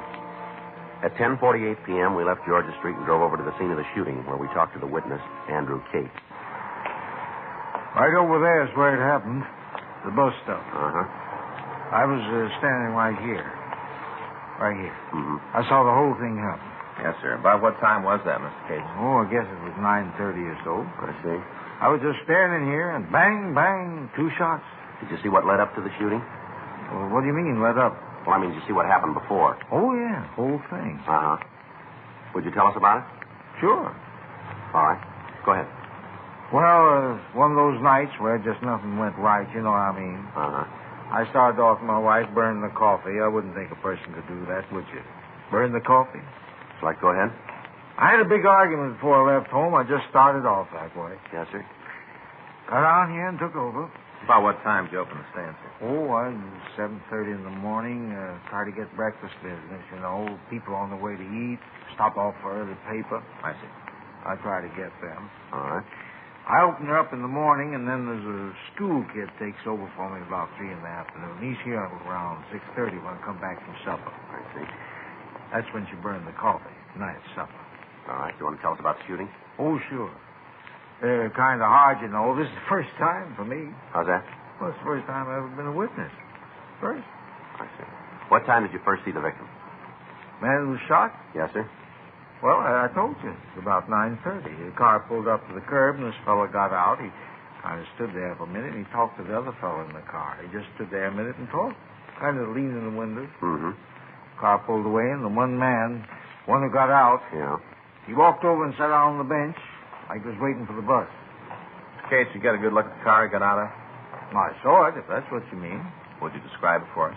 It was a black Chevy. I'd say maybe a 52 or 53. Sedan or coupe? No, it was a sedan, 4-door. Nothing special about it. Did you get a look at the man that was driving? No, the light's kind of bad over there. You can see for yourself. The one fellow leaned in the car, I couldn't get a good look. I didn't pay a lot of attention to it anyway. It didn't seem anything to get all concerned about. All right, sir. You want to go ahead? Well, the fellow sat there for a minute, not doing nothing, just waiting. And this other car pulled up, right up the curb. Mm-hmm. One guy got out of the car, got right out, and walked over to the fellow sitting on the bench. I see. Oh, excuse me a minute, the customer. All right, sir. What do you think? I don't know. Old Bert always stops by same time. He gets one of each, same time every night. Good old Bert. Yes, sir. Now, what if you go ahead with your story? Oh, yeah. Well, this car pulled up and the fella got out. He walked over to the bench, started talking to the first man. They got in an argument. How do you know that? What? Well, how do you know they were arguing? Well, I could see you standing over there, waving their arms around. I could even hear some of the yelling. It wasn't no trick at all to see that they were having some kind of trouble. Mm-hmm. Could you hear what the trouble was about? No, just a lot of yelling and waving. Could hear no outright words. You want to go ahead, please? Well, next thing I knew was when the fella got out of the car, started swinging at the other one. That was the victim? Yeah, one of them was shot. All right. Well, you just bet the guy tackled more than he could handle. The victim fella started to clean up on this other one. He just started to mop up the street with it. I see. That's when the guy who was waiting in the car got out and went over to help his friend, you see. Mm-hmm. Three of them kind of struggled around for a while, then the one from the car pulled the gun. Bang, bang. 2 shots. First guy dropped right down on the sidewalk. The other 2 got in the car and took off. Went roaring down Normandy. That way. Can you describe the second car? Well, not too good. I just got a glance at it. I wasn't paying a lot of attention at first. The time I figured I should take a good look at it was gone. I see. Now, how about the men driving it? What do you want to know? Can you describe them? Not good. Well, if you tell us just what you can, Mr. Cates, it'd help. Sure. First one was a tall, lanky fellow. He didn't weigh much, sort of string bean. Mm-hmm. How tall would you say? Oh, I don't know, close to 6'3", maybe 6'2", round in there. He's a tall one. About how old?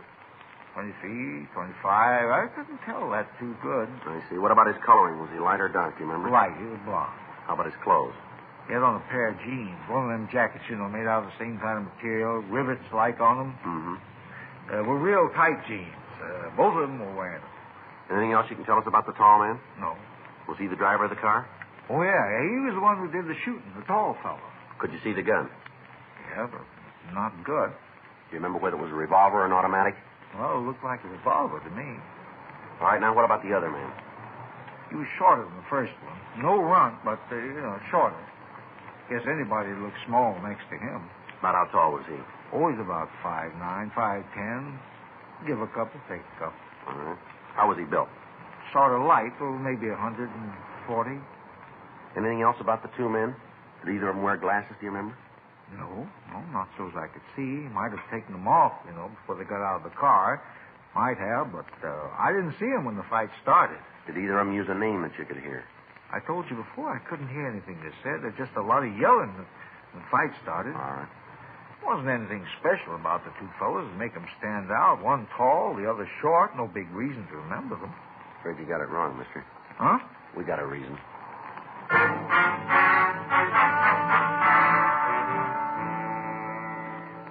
We made arrangements for Andrew Cates to come down to the office and look through the mug books. The rest of the neighborhood was checked again, but we were unable to find anyone else who'd witnessed the shooting. While we'd been talking to Cates, a team of detectives from Homicide Detail had gone out to the victim's house. They didn't find anyone at home, but when they spoke to the neighbors, they were told that Matthew Denton's wife was in a hospital. Frank and I checked with her doctor and found out that she was in the maternity ward. He recommended that we delay talking to the woman as long as possible since she was in a weakened condition. From the hospital records, we found that Denton was employed by an advertising agency. We checked with the nurses on duty and found that he'd left the hospital with another man. They gave us a description of him, but they were unable to identify him for us. We asked if they call the office in the event the man returned to the hospital. Frank and I went back to the office and checked out. The next morning, Wednesday, at 8:40 a.m., we were back in the squad room. Yes, sir. You looking for somebody? I'd like to see somebody about this story in the paper. Which one is that, sir? About the shooting last night, corner Normandy and Willowbrook. All right. What did you want to talk about? Are you the officers handling the case? Yes, sir. My name's Sterling Hall. I think maybe I can help you out. All right. Want to have a seat, Mr. Hall? Sure here, thing. Right here. Thanks. Fine. Sit right here. Thank you. It's my partner, Frank Smith. My name's Friday. How do you do, Mr. Smith? All right. What do you got? Well, it says here in the paper where Denton left the hospital with the man. It says you're looking for him. That's right. Well, you don't have to look no further. I'm him. You were with Denton last night, were you? Just said that. All right. How long were you together? Till about 9:30. They dropped him off at the bus stand right where he was shot. All right. I wonder if you could start at the beginning and tell us the whole story, will you? Sure thing. Well, you see, I got a lady friend, same hospital as Denton's wife. I was over there last night to say hello. I brought her a box of caramels and said hello. Uh-huh. Well, I was on my way out the place, and I stopped off for a cup of coffee in that little old shop they got there. You know, where they has the gifts, books on what to name the baby and all? Yeah, I know it. Well, I was having a cup of coffee, and this here Denton come in. He wanted to buy a little plant for his wife. They just had a baby, wanted to send her something. I see. Now, we got to talking and had a cup of coffee. It turned out he didn't have his car, so I asked him if I could give him a ride home. He was kind of nervous and all. New father. Yes, sir. We left the hospital, and he said it wasn't necessary for me to take him all the way home. Said for me to just drop him off at the bus stand. Told me there was one went right near his house. All right. Well, on the way, we was following his car, and all of a sudden it stops. No signal, nothing. Just slams on the brakes, and we rammed into it. Well, didn't hardly do no damage to the other car. Broke one of my headlights is all, but didn't hurt the other car at all. I see. Go Now, ahead. two fellers got out, and they walked back, and they started a little ruckus. Said we was speeding and driving reckless, all that kind of stuff, real loud. And this Denton, he'd tell them to shove off. Said their car wasn't hurt at all, and said not to make a big thing out of it. He told them it was their fault anyway. Were you still in the car? No, we got out to see what damage had occurred. I see.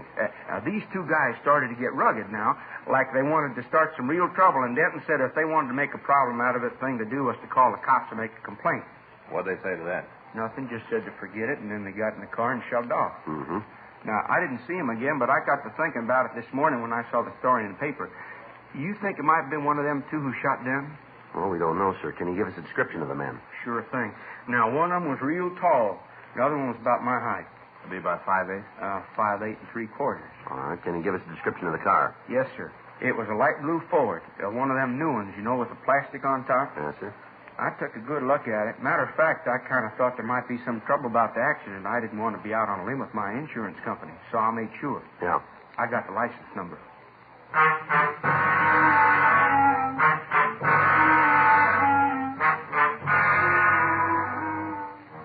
Well, I got a complete description of the two men. Frank checked DMV on the license number.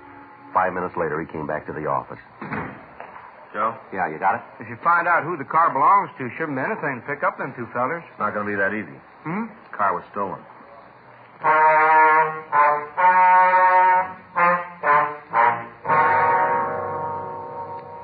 Before Frank and I left the office, we made arrangements for Sterling Hall to check the mug books in the hope that he might be able to identify the suspects. At 11:20 a.m., we drove over to talk to the registered owner of the stolen car. He told us that the vehicle had been taken from a parking lot the day before and that he'd made an immediate report on it to the police. Additional broadcasts were gotten out on the automobile and on the suspects. That afternoon, we drove over and talked to the victim's wife. She told us that the money and the express checks Denton had been carrying were for the payment of the hospital and the doctor bills. We questioned her about her husband's friends and associates. Although we had the story given us by Sterling Hall, it seemed unlikely that the man was killed as the result of an argument over a minor traffic accident. We spent the rest of the day interviewing people who knew the victim. From them, we learned that Denton was well-liked and was respected.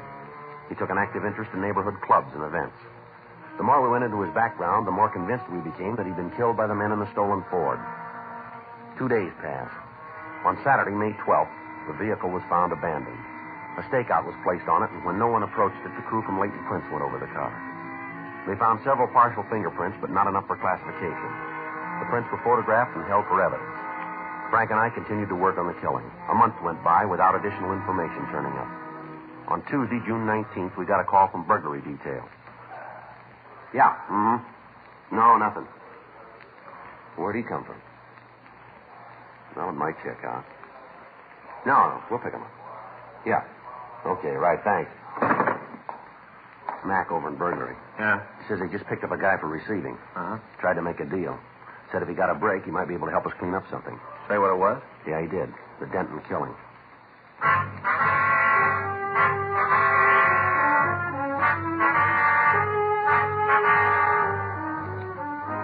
We left the office. We went over to room 45. We talked with the officers who'd picked up the suspect. They told us that they'd found a large quantity of stolen automobile supplies in his possession. We took him to the interrogation room for questioning. For almost an hour, he remained silent. How about it, Keneally? Going to give us a hand? Keneally? All right, come on, stand up. Let's go. Giving up, huh? No, we'll be back. Where you taking me? Back to burglary, and they can book you. Main jail? Yep. But you guys are all through with me, huh? Yeah, for now. We'll talk to you again. Oh, you won't get any more. Tell me something, will you? Why? A little while ago, you said you knew something about a killing. Now you shut up and won't give us the time of day. Why? I told that other cop if I got a break, you get one. You know we can't make deals. No, it's going to cost you. You're going to take an installment. How do you figure that? You said you knew something about Matthew Denton's murder, isn't that right? I don't remember that far back. We do, and we can prove you did. You're up on a receiving rap now. That's bad enough. But if we can tag you with holding information, we'll make you as an accessory after the fact. You mean you'll try? I think we'll make it. Well, from here it's got another color. Well, let's see how it comes out, huh? Come on, let's go. Down this way. I know. What's the tab for being accessory? 5 years. Okay, let's go back. Huh? I'll tell you all about it.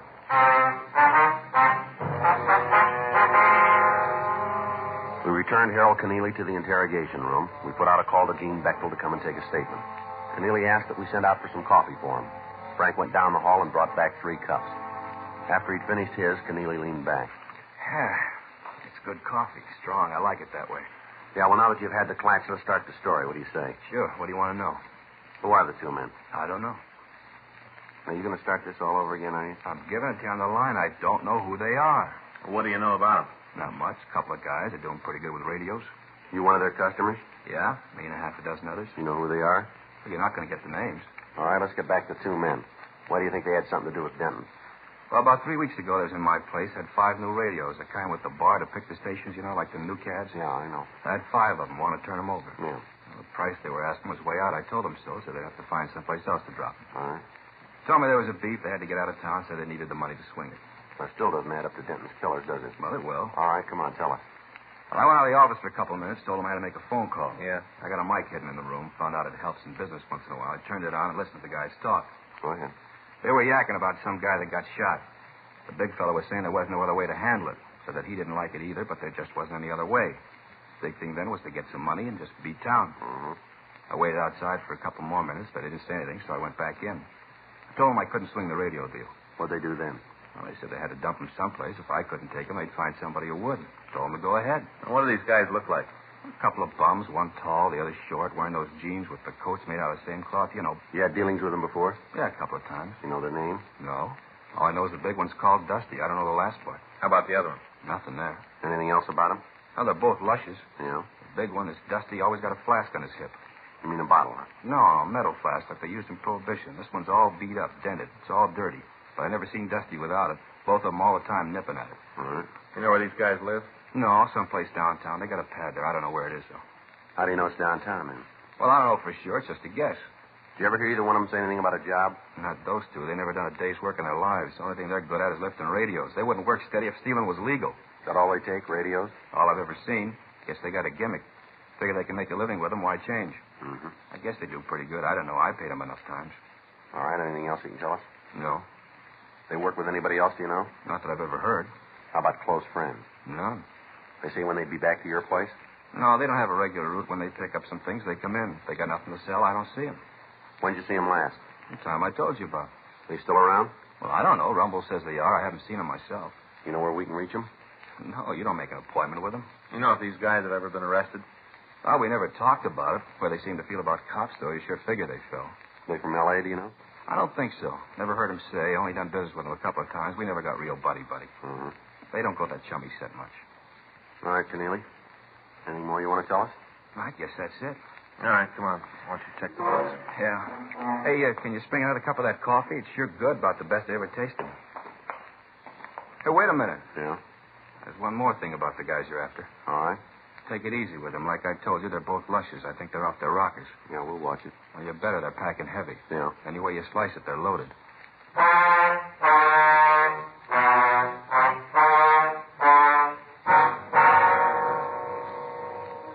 Harold Keneally went through the mug books, but he was unable to find a picture of the 2 suspects.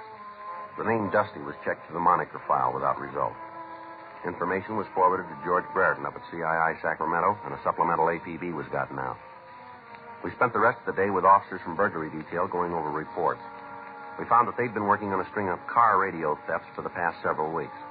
When we compared notes with them, it seemed more than possible that their 2 suspects were the same men we wanted for the killing of Matthew Denton. However, they were no closer to the men than we were. From the reports, we were able to figure that the pair was still in Los Angeles. That evening, we met with Captain Lorman, Captain Bernard, and Chief Detective Thad Brown. We worked out a system of rolling stakeouts that would cover most of the territory where the thieves had been working. 3 additional teams of men from burglary were assigned to help us, and on Wednesday, June 20th, the operation was started. For 3 days, there was no action. thefts from autos continued. But when they were checked out, the method of operation used eliminated any suspects that we were looking for. On Sunday, June 24th, we got a call that a man answering the descriptions of one of the thieves had been seen in the vicinity of Beverly Boulevard and Elmwood Avenue. Frank and I left our position in the stakeout, and we drove out to the area.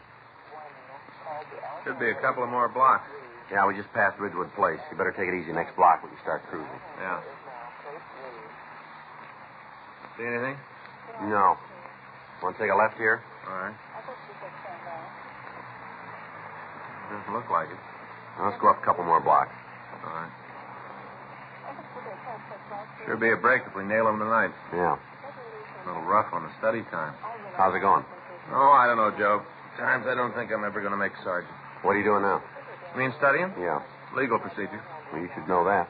More practical stuff, yeah. Putting it into legal language, it makes it rough on me. Yeah, I had the same trouble. I haven't been able to hit the books for the past week. Wait a minute. Yeah. No, nothing. Keep going. What'd you say?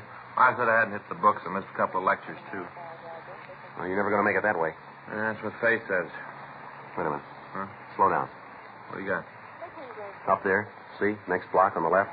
About 50 feet on the other side of the street line. Oh, I don't see anything. Looked to me like somebody trying to get into a car. I'm not sure. Well, let's check it. All right. Just up ahead there. Yeah. See anything? Well, looked like somebody on the other side. Better pull up. We'll take a look. Okay. All right, let's go. I'll cover the other side. Take it easy. If it's the one we want, they're heavy. All right. All right, mister, let's hold it right there. What? Stand where you are. You talking to me? That's right. What are you causing me trouble for? I didn't do nothing. We didn't say you did. How about it, mister? This your car? Certainly it's my car. Who do you think it belonged to? You got the white slip? It's in the machines, right out in plain sight where it's supposed to be. You've been drinking, haven't you? Small wonder you officers don't do better at solving crimes. I had a couple, yeah. What's your name? I don't see that's any business of yours. All I'm trying to do is get into my car. I'm not causing any trouble. What's your name? It's Kyle, Peter Kyle. You got the keys to this car? Matter of fact, I haven't. That's why I'm having so much trouble getting in. If I had the keys, I could just flip the door open and drive off. Frank? Yeah. Here, what are you doing? Just want to see what you're carrying. Watch it, Joe. All right, mister, come on. Get up. What? I'm doing like you say I'm doing. Try it again, Frank. Yeah. Come on. Put your hands back. He's clean, Joe. All right. Turn around. I didn't mean to do it. I didn't mean to shoot. Yeah, sure. Honest, you gotta believe me. I didn't mean it. Come on down here under the light. All right, now stand still. Yeah, matches the description pretty good. Where's your partner? I didn't mean to do it. It was an accident. I just hit the guy. I just got in a fight with him. Dusty did the shooting. He did it. I didn't. I just got in a fight. All right, now calm down. Where is he? I knew you'd catch us. I knew it all the time. I kept telling Dusty we had to get out of town. We got to go. I kept telling him. All the time I was telling him. Well, where is he? Home. Where's that? He's the one who did it. I just got in a fight. Dusty's the one who shot, not me. Where do you live, mister? Down on 4th. That's where old Dusty is. Old, safe Dusty. He said we didn't have to leave. He said you'd never catch us. All right, let's go. Old Dusty is always right. Always knows what he's doing all the time. Never makes a mistake. Not old Dusty. Yeah, well, he made one this time, didn't he?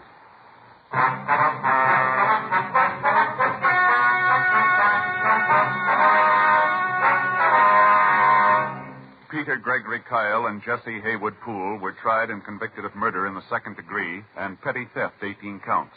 They received punishment as prescribed by law. Petty theft is punishable by imprisonment for a period of not more than 1 year in the county jail. Second-degree murder is punishable by imprisonment for a period of from 5 years to life.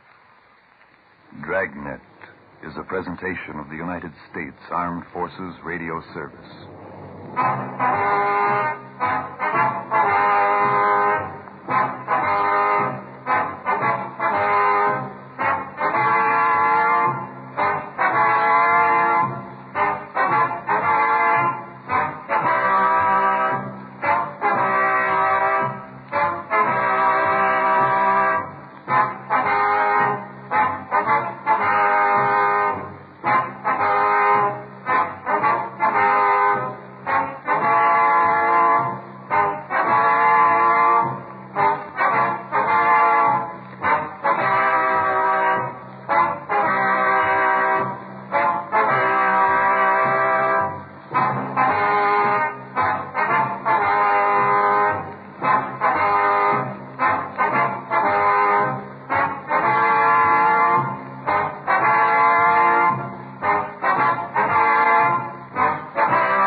Ladies and gentlemen, the story you are about to hear is true. The names have been changed to protect the innocent. Dragnet.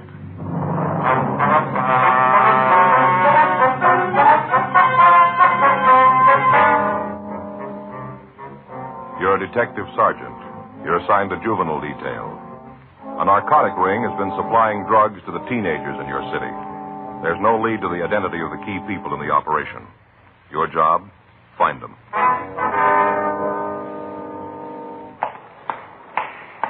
It was Monday, February 9th. It was cold in Los Angeles. We were working the day watch out of juvenile detail. My partner's Frank Smith. The boss is Captain Powers. My name's Friday. I was on my way into the office, and it was 8:01 a.m. when I got to Georgia Street Juvenile. The squad room. Yeah? That's right. Hi, old buddy. Been in long? Oh, since about 7:30. How come? Oh, I couldn't sleep. What's the matter? Anything wrong? Oh, Fay and me had a beef. One of the kids is sick. We were up with him most of the night. What's the matter? I took him over the rides yesterday. The rides? Rides, you know, the place over there where they have the merry-go-round Ferris wheel. Yeah. Mm-hmm. Got them carried away, I guess. They sure had a good time, though. Took in everything, roller coaster, airplanes, whole works. Mm-hmm. She can't expect us to do it on an empty stomach. We had a little something to eat. Guess maybe we overdid it. Anyway, the youngster got sick last night. Faye says I'm to blame. One thing led to something else, and the beef was on. So you just got up and came into work, huh? Yeah. Stopped and had some breakfast, read the paper. Come on in. How's the kid now? Okay, it was nothing serious. A little too much cotton candy's off. Faye's got a tendency to make too much of those things, but, you know, she always does. Yeah. Something we can do for you, young fella? I'd like to talk to somebody. All right, come on in. Maybe we can help you. You're a cop? That's right. It's Frank Smith. My name's Friday. Hi. Hello, son. What do you want to see us about? Kind of private.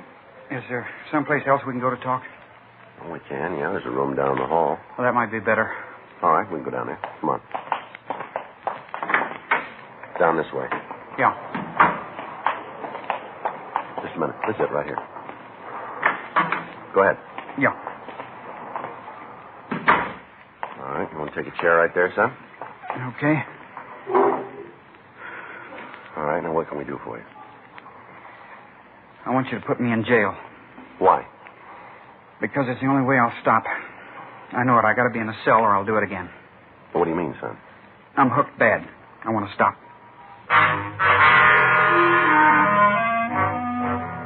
He was a nice-looking boy, well-dressed and clean. He looked like he was in his late teens. He asked us to put him in a cell. There was an intenseness in his eyes that showed that he was serious. Frank and I questioned him further. What's your name, son? John Coulter. You spell the last name for me? Colter. How old are you? 17. Where do you live, son? You have to have that? Hasn't got anything to do with why I'm here. Oh, we'll have to have it, son. 1896 Dillon Street. Is that in L.A.? Yeah. How big a habit do you have, son? I'm using 4 a day. How long you been hooked? A year, a day before yesterday. Want to let us see your arms? Yeah. Yeah, you got a lot of marks there, haven't you? Yeah, I guess so. A couple of them there we better have the doctor look at. All right, I don't care anymore. How long since you had a fix? Last night. You must be feeling a little rough by now, then, aren't you? Not easy. I guess it is. Hey, you mind pulling those blinds? It's awful bright in here. Yeah, okay. You live with your folks? My father died when I was 5. Your mother know about this? No. She's going to have to, you know. Then you're going to tell her I'm not. All right, we'll take care of that. Is the light better now, son? Yeah, thanks. When'd you eat last? Yesterday. You hungry now? No. How about a cup of coffee? No, thanks. How'd you get started on this stuff? Oh, it probably runs like all the rest of the stories you've heard. Well, why don't you tell us yours anyway? All right. You sure we can't get you some? Only one thing would do any good, and you can't give that to me. All right, go ahead. Now, how'd you get started? A couple of years ago, it was Halloween. The kids had a party. Well? We all went to this house. Kid that owned it had the rooms all decorated up, you know, paper streamers and those cardboard skeletons. Mm-hmm. Had the whole place done up like that. We got there and found out they were figuring to play games. We went the game route for a while, and a bunch of us decided to leave. Things were dull, so we left. Where'd you go? Oh, just drove around for a while. Tried to figure something to do. Whose car did you have? One of the kids had his father's. All right, go ahead. Well, we drove around for a while, and one of the kids said for us to go up to Mulholland. Go up and scare the lovers up there. Yeah. Wasn't anything else to do, so we drove up. When we got there, one of the guys, a fellow I didn't know too good, said he had some tea. Said we should have a blast party. This boy was at the other party, was he? Yeah, but I didn't know him. Didn't meet him until we were out on the ride. Did you go to your school? No. All right, son, go ahead. Well, we parked, and he took out these cigarettes. He had them in a tobacco can. You know, like you buy pipe tobacco in. Uh-huh. Had them in one of them. Well, then we lit up and started to smoke. At first it made me sick. I didn't like it much. Come right down to it, I didn't think the whole thing was such a good idea. Why'd you do it then? All the kids there had to, or they'd have said I was chicken. All right. How'd you get started on the hard stuff? Oh, I just got to the point where there wasn't much kick in tea. You know, same thing all the time. Wanted to go up a step. Who set you up? One of the kids I met. Wasn't the same boy who had the marijuana, was it? No. You see, once in a while we'd go to a big blast party at somebody's house. Be other kids there. New ones. I met Jerry there. Jerry, that's the boy's name? Yeah, Jerry Roth. How old is he? 19. Is he hooked? Yeah. Was he when you met him? I guess so. How'd he spell his last name, son? Roath.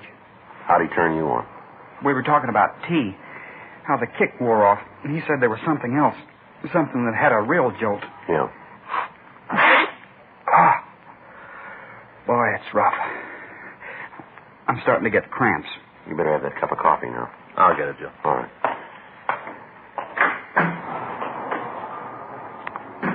Feel pretty rough, don't you, son? Yeah. It's a good thing I'm here. I'd start looking for a connection.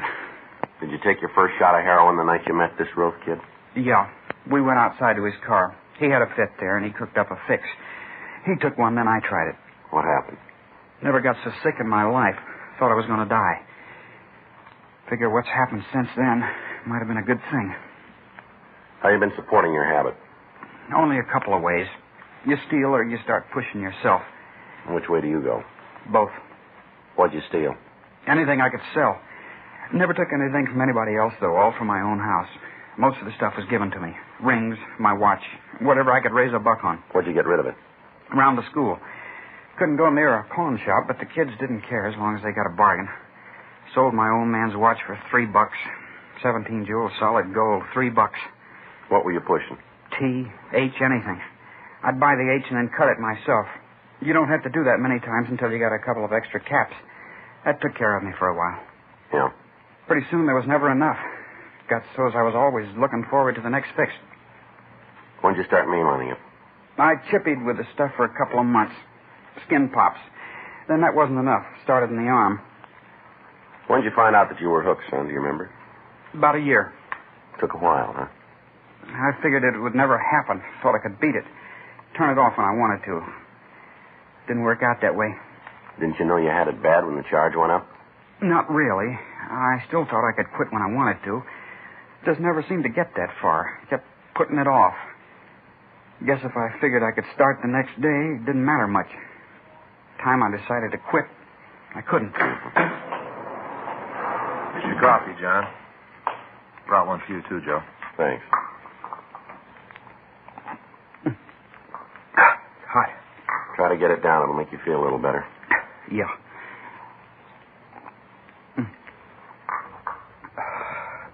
Cramps getting worse. You got a doctor here? Yeah, there's one upstairs. I better see him. Might be something he can do. Is your mother at home? No, she works. She there now? What time is it? 9:15. Be about 10 minutes. You better give us the number, huh? Yeah. You're going to call her, huh? That's right. Going to tell her about it? Yeah. Going to take it pretty hard. I don't think she knows anything about it. Well, we have to do it. I guess so. Tell her how there's a cure, though, huh? She's going to be pretty scared. How do you mean? She read where only 2% come out of it. Well, there's less than that who want to be helped. There's a lot less. Yeah? Maybe you got a piece of that 2%.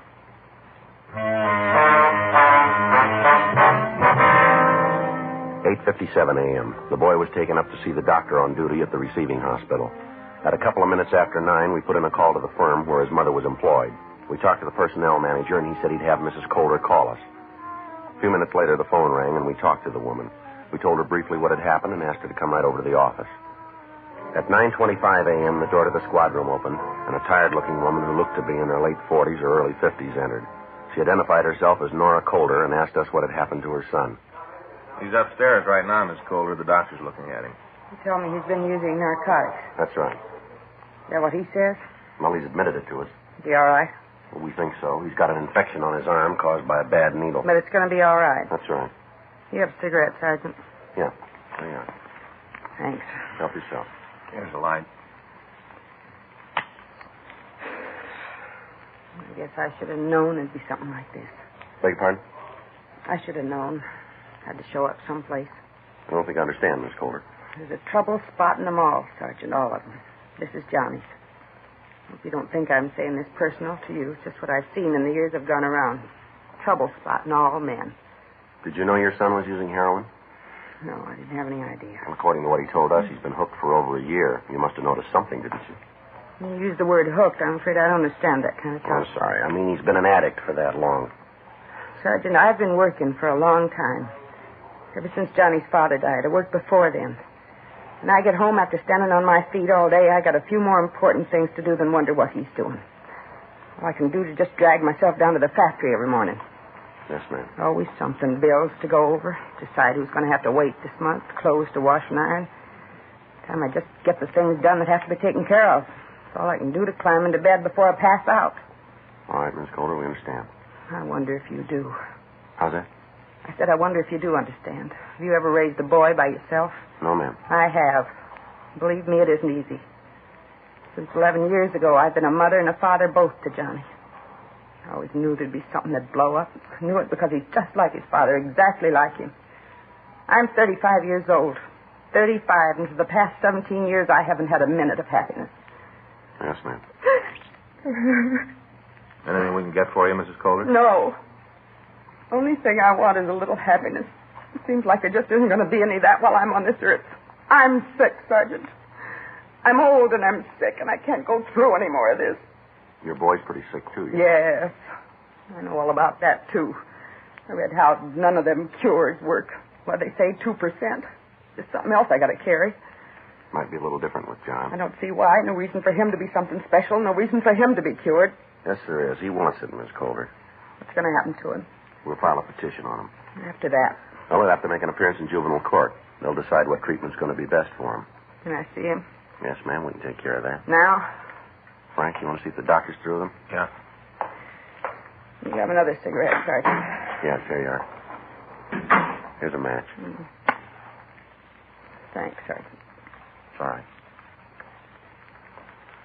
I want to tell you something, Miss Coulter. Your son's pretty sick. He's not going to look too good when you see him.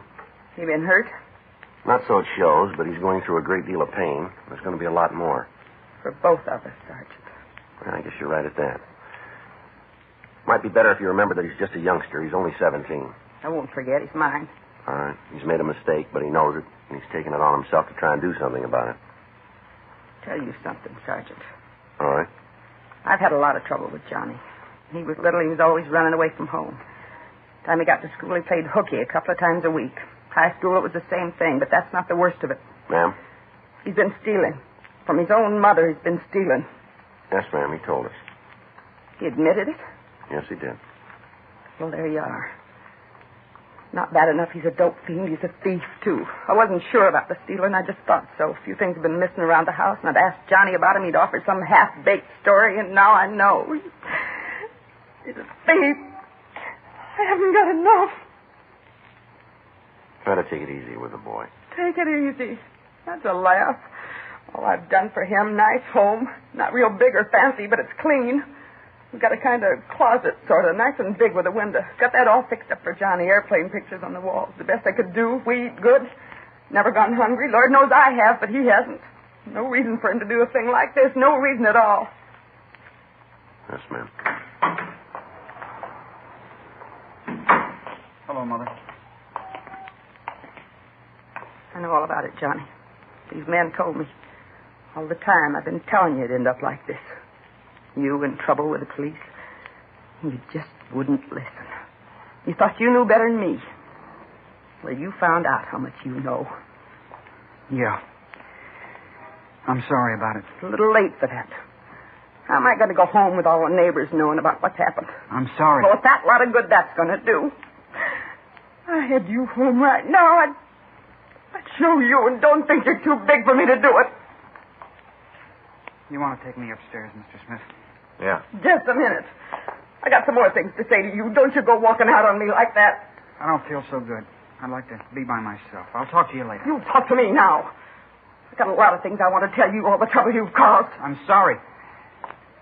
Please, Mr. Smith, it's tough enough. All right, let's go, son. You bring him back here. You bring him back. Well, that's it. Now they're both gone. Now there isn't anybody. Anything we can get for you, Miss Calder?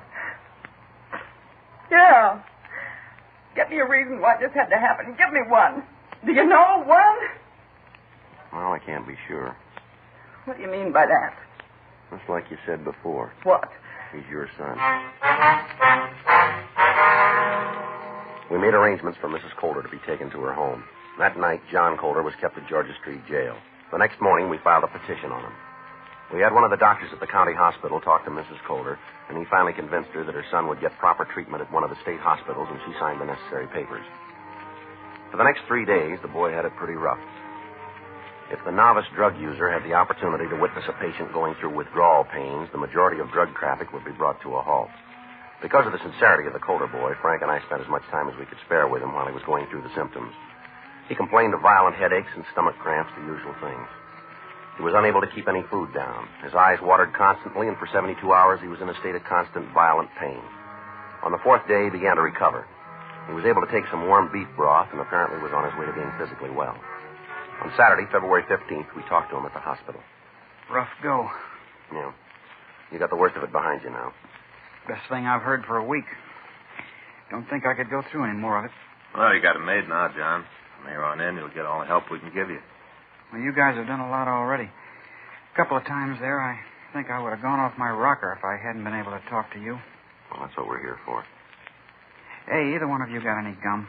Yeah, sure. Here's some. Jumpy. I gotta do something to calm down. You seen my mother? She called us yesterday, yeah.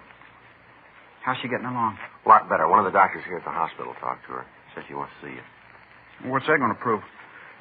Be the same thing. Her telling me how tired she is, how I'm a goofball. I don't think so this time. It hasn't been easy for her either, you know. Maybe not. I don't know. Well, why don't you give her a chance to make it up? She wants to. Yeah. I guess there isn't much more I can do. All right, now there are a couple of things we want to ask you. What? We want the men who kept you supplied. Names? That's right. You figure I'll tell you?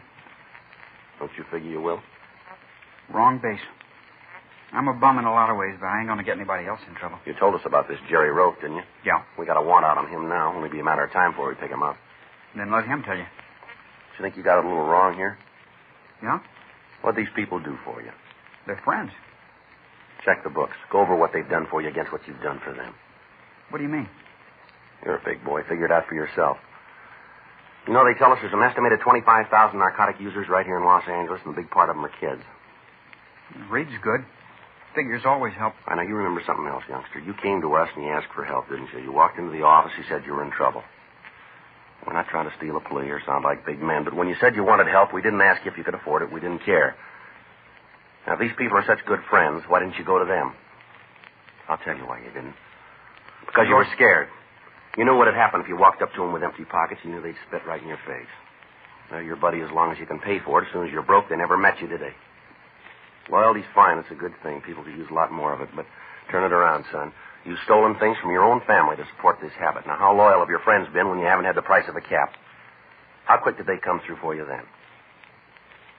You know what it's like in here. You've had it bad. Any of your friends been around to see you? Any of them been willing to hold your head while your insides fell out? Now, we asked you a question. We don't really need the answer from you. We'll pick up the people who did this. We'll reach every one of them, from the mule that sold you that first cap to the guy who's been bringing the stuff right into the country. We just figured you'd like the chance to help out the other 25,000. I guess we had it wrong, didn't we? There's the phone. Put in a call to one of your high-powered friends. See how fast they come through for you now. You don't need us, and we don't need you. Let's go, Frank. Yeah. Wait a minute. Yeah. I'll give you the names. We talked to the boy for another hour and a half. During that time, he gave us as much information as he could on the operation of the narcotics ring. He supplied us with the names, dates, times, and places. However, he could only go so high in the organization. Frank and I went back to the office, and we called narcotics detail. We talked to Sergeant Roxy Lucarelli and his partner, Steve Broadhurst. We filled them in on what had happened and gave them a list of the names we had. The roundup of narcotics salesmen started. Inside the next 24-hour period, 14 men and women had been taken into custody. Each one of them was interrogated, but they either didn't know the name of the key man in the operation or they refused to tell it. They were all booked on various sections of the state narcotics code. On Wednesday, February 18th, we received word that Jerry Roth had been picked up in a washroom in Pershing Square. Frank and I went over to the main jail to talk to him. All right, get it over with. We want one thing from you, Roth. Yeah? The name of the wheel. I don't know what you're talking about. Roll up your sleeves, boy. What for? Roll them up. Let's see the other one. They're both the same. Let's see it. It's marks, John. What's that proof? That you're left-handed. When'd you have your last fix? Who says I use the stuff at all? Oh, come off it, Roth. We got you and you know it. I don't see where it says that. How old are you? Well, you got the record. Look it up. You're a big talker, aren't you, son? I live that way, too. Well, you're just taking a little drop, kid. You won't keep me here for more than 12 hours. Don't make book on that. Well, I got a lot of friends in this town. They'll get me out. You keep believing that. We put a hold on you when we came in. What's that mean? It means you'll be dropped into an ISO cell. Isn't going to be anybody who can talk to you without us knowing about it. Everybody comes near you is going to be checked back to the time they were born. And what's that going to prove? We'll get to the wheel. You talk loud, cop, but I got trouble with my ears. All right, you sit right with it, kid. You'll be screaming for us to talk with you. Yeah, sure. Keep believing it, because I'll give you one thing free. Yeah? Next time we're here, it'll be to listen. Jerry Roth was returned to his cell, and Frank and I went back to the investigation. For the next 2 days, we kept a constant check on the suspect. During that time, nobody had attempted to see him or talk to him. Saturday, February 21st, we got back to the office from lunch. Want to check the book? Yeah. Anything? Yeah, we're supposed to call the main jail. Roth probably wants to talk. Well, we might have tried to spring him. Yeah.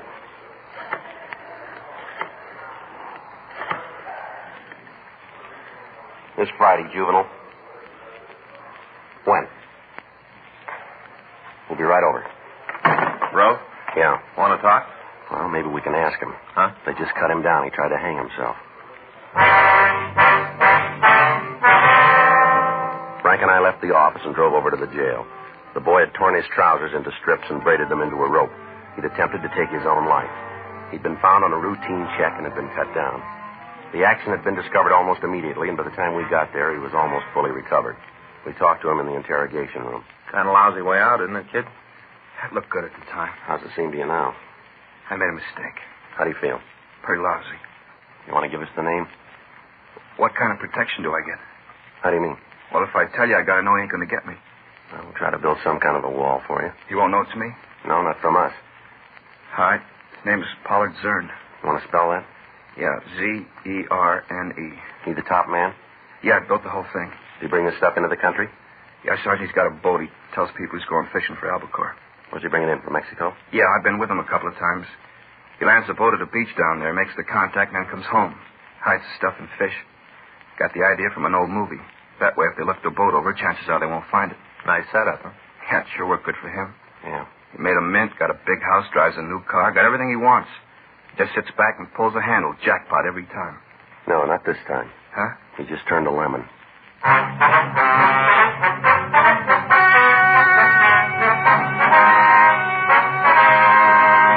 Pollard Harris Zern and the other members of the narcotics gang were tried and convicted of violation of the State Narcotic Act, a felony, and received sentence as prescribed by law.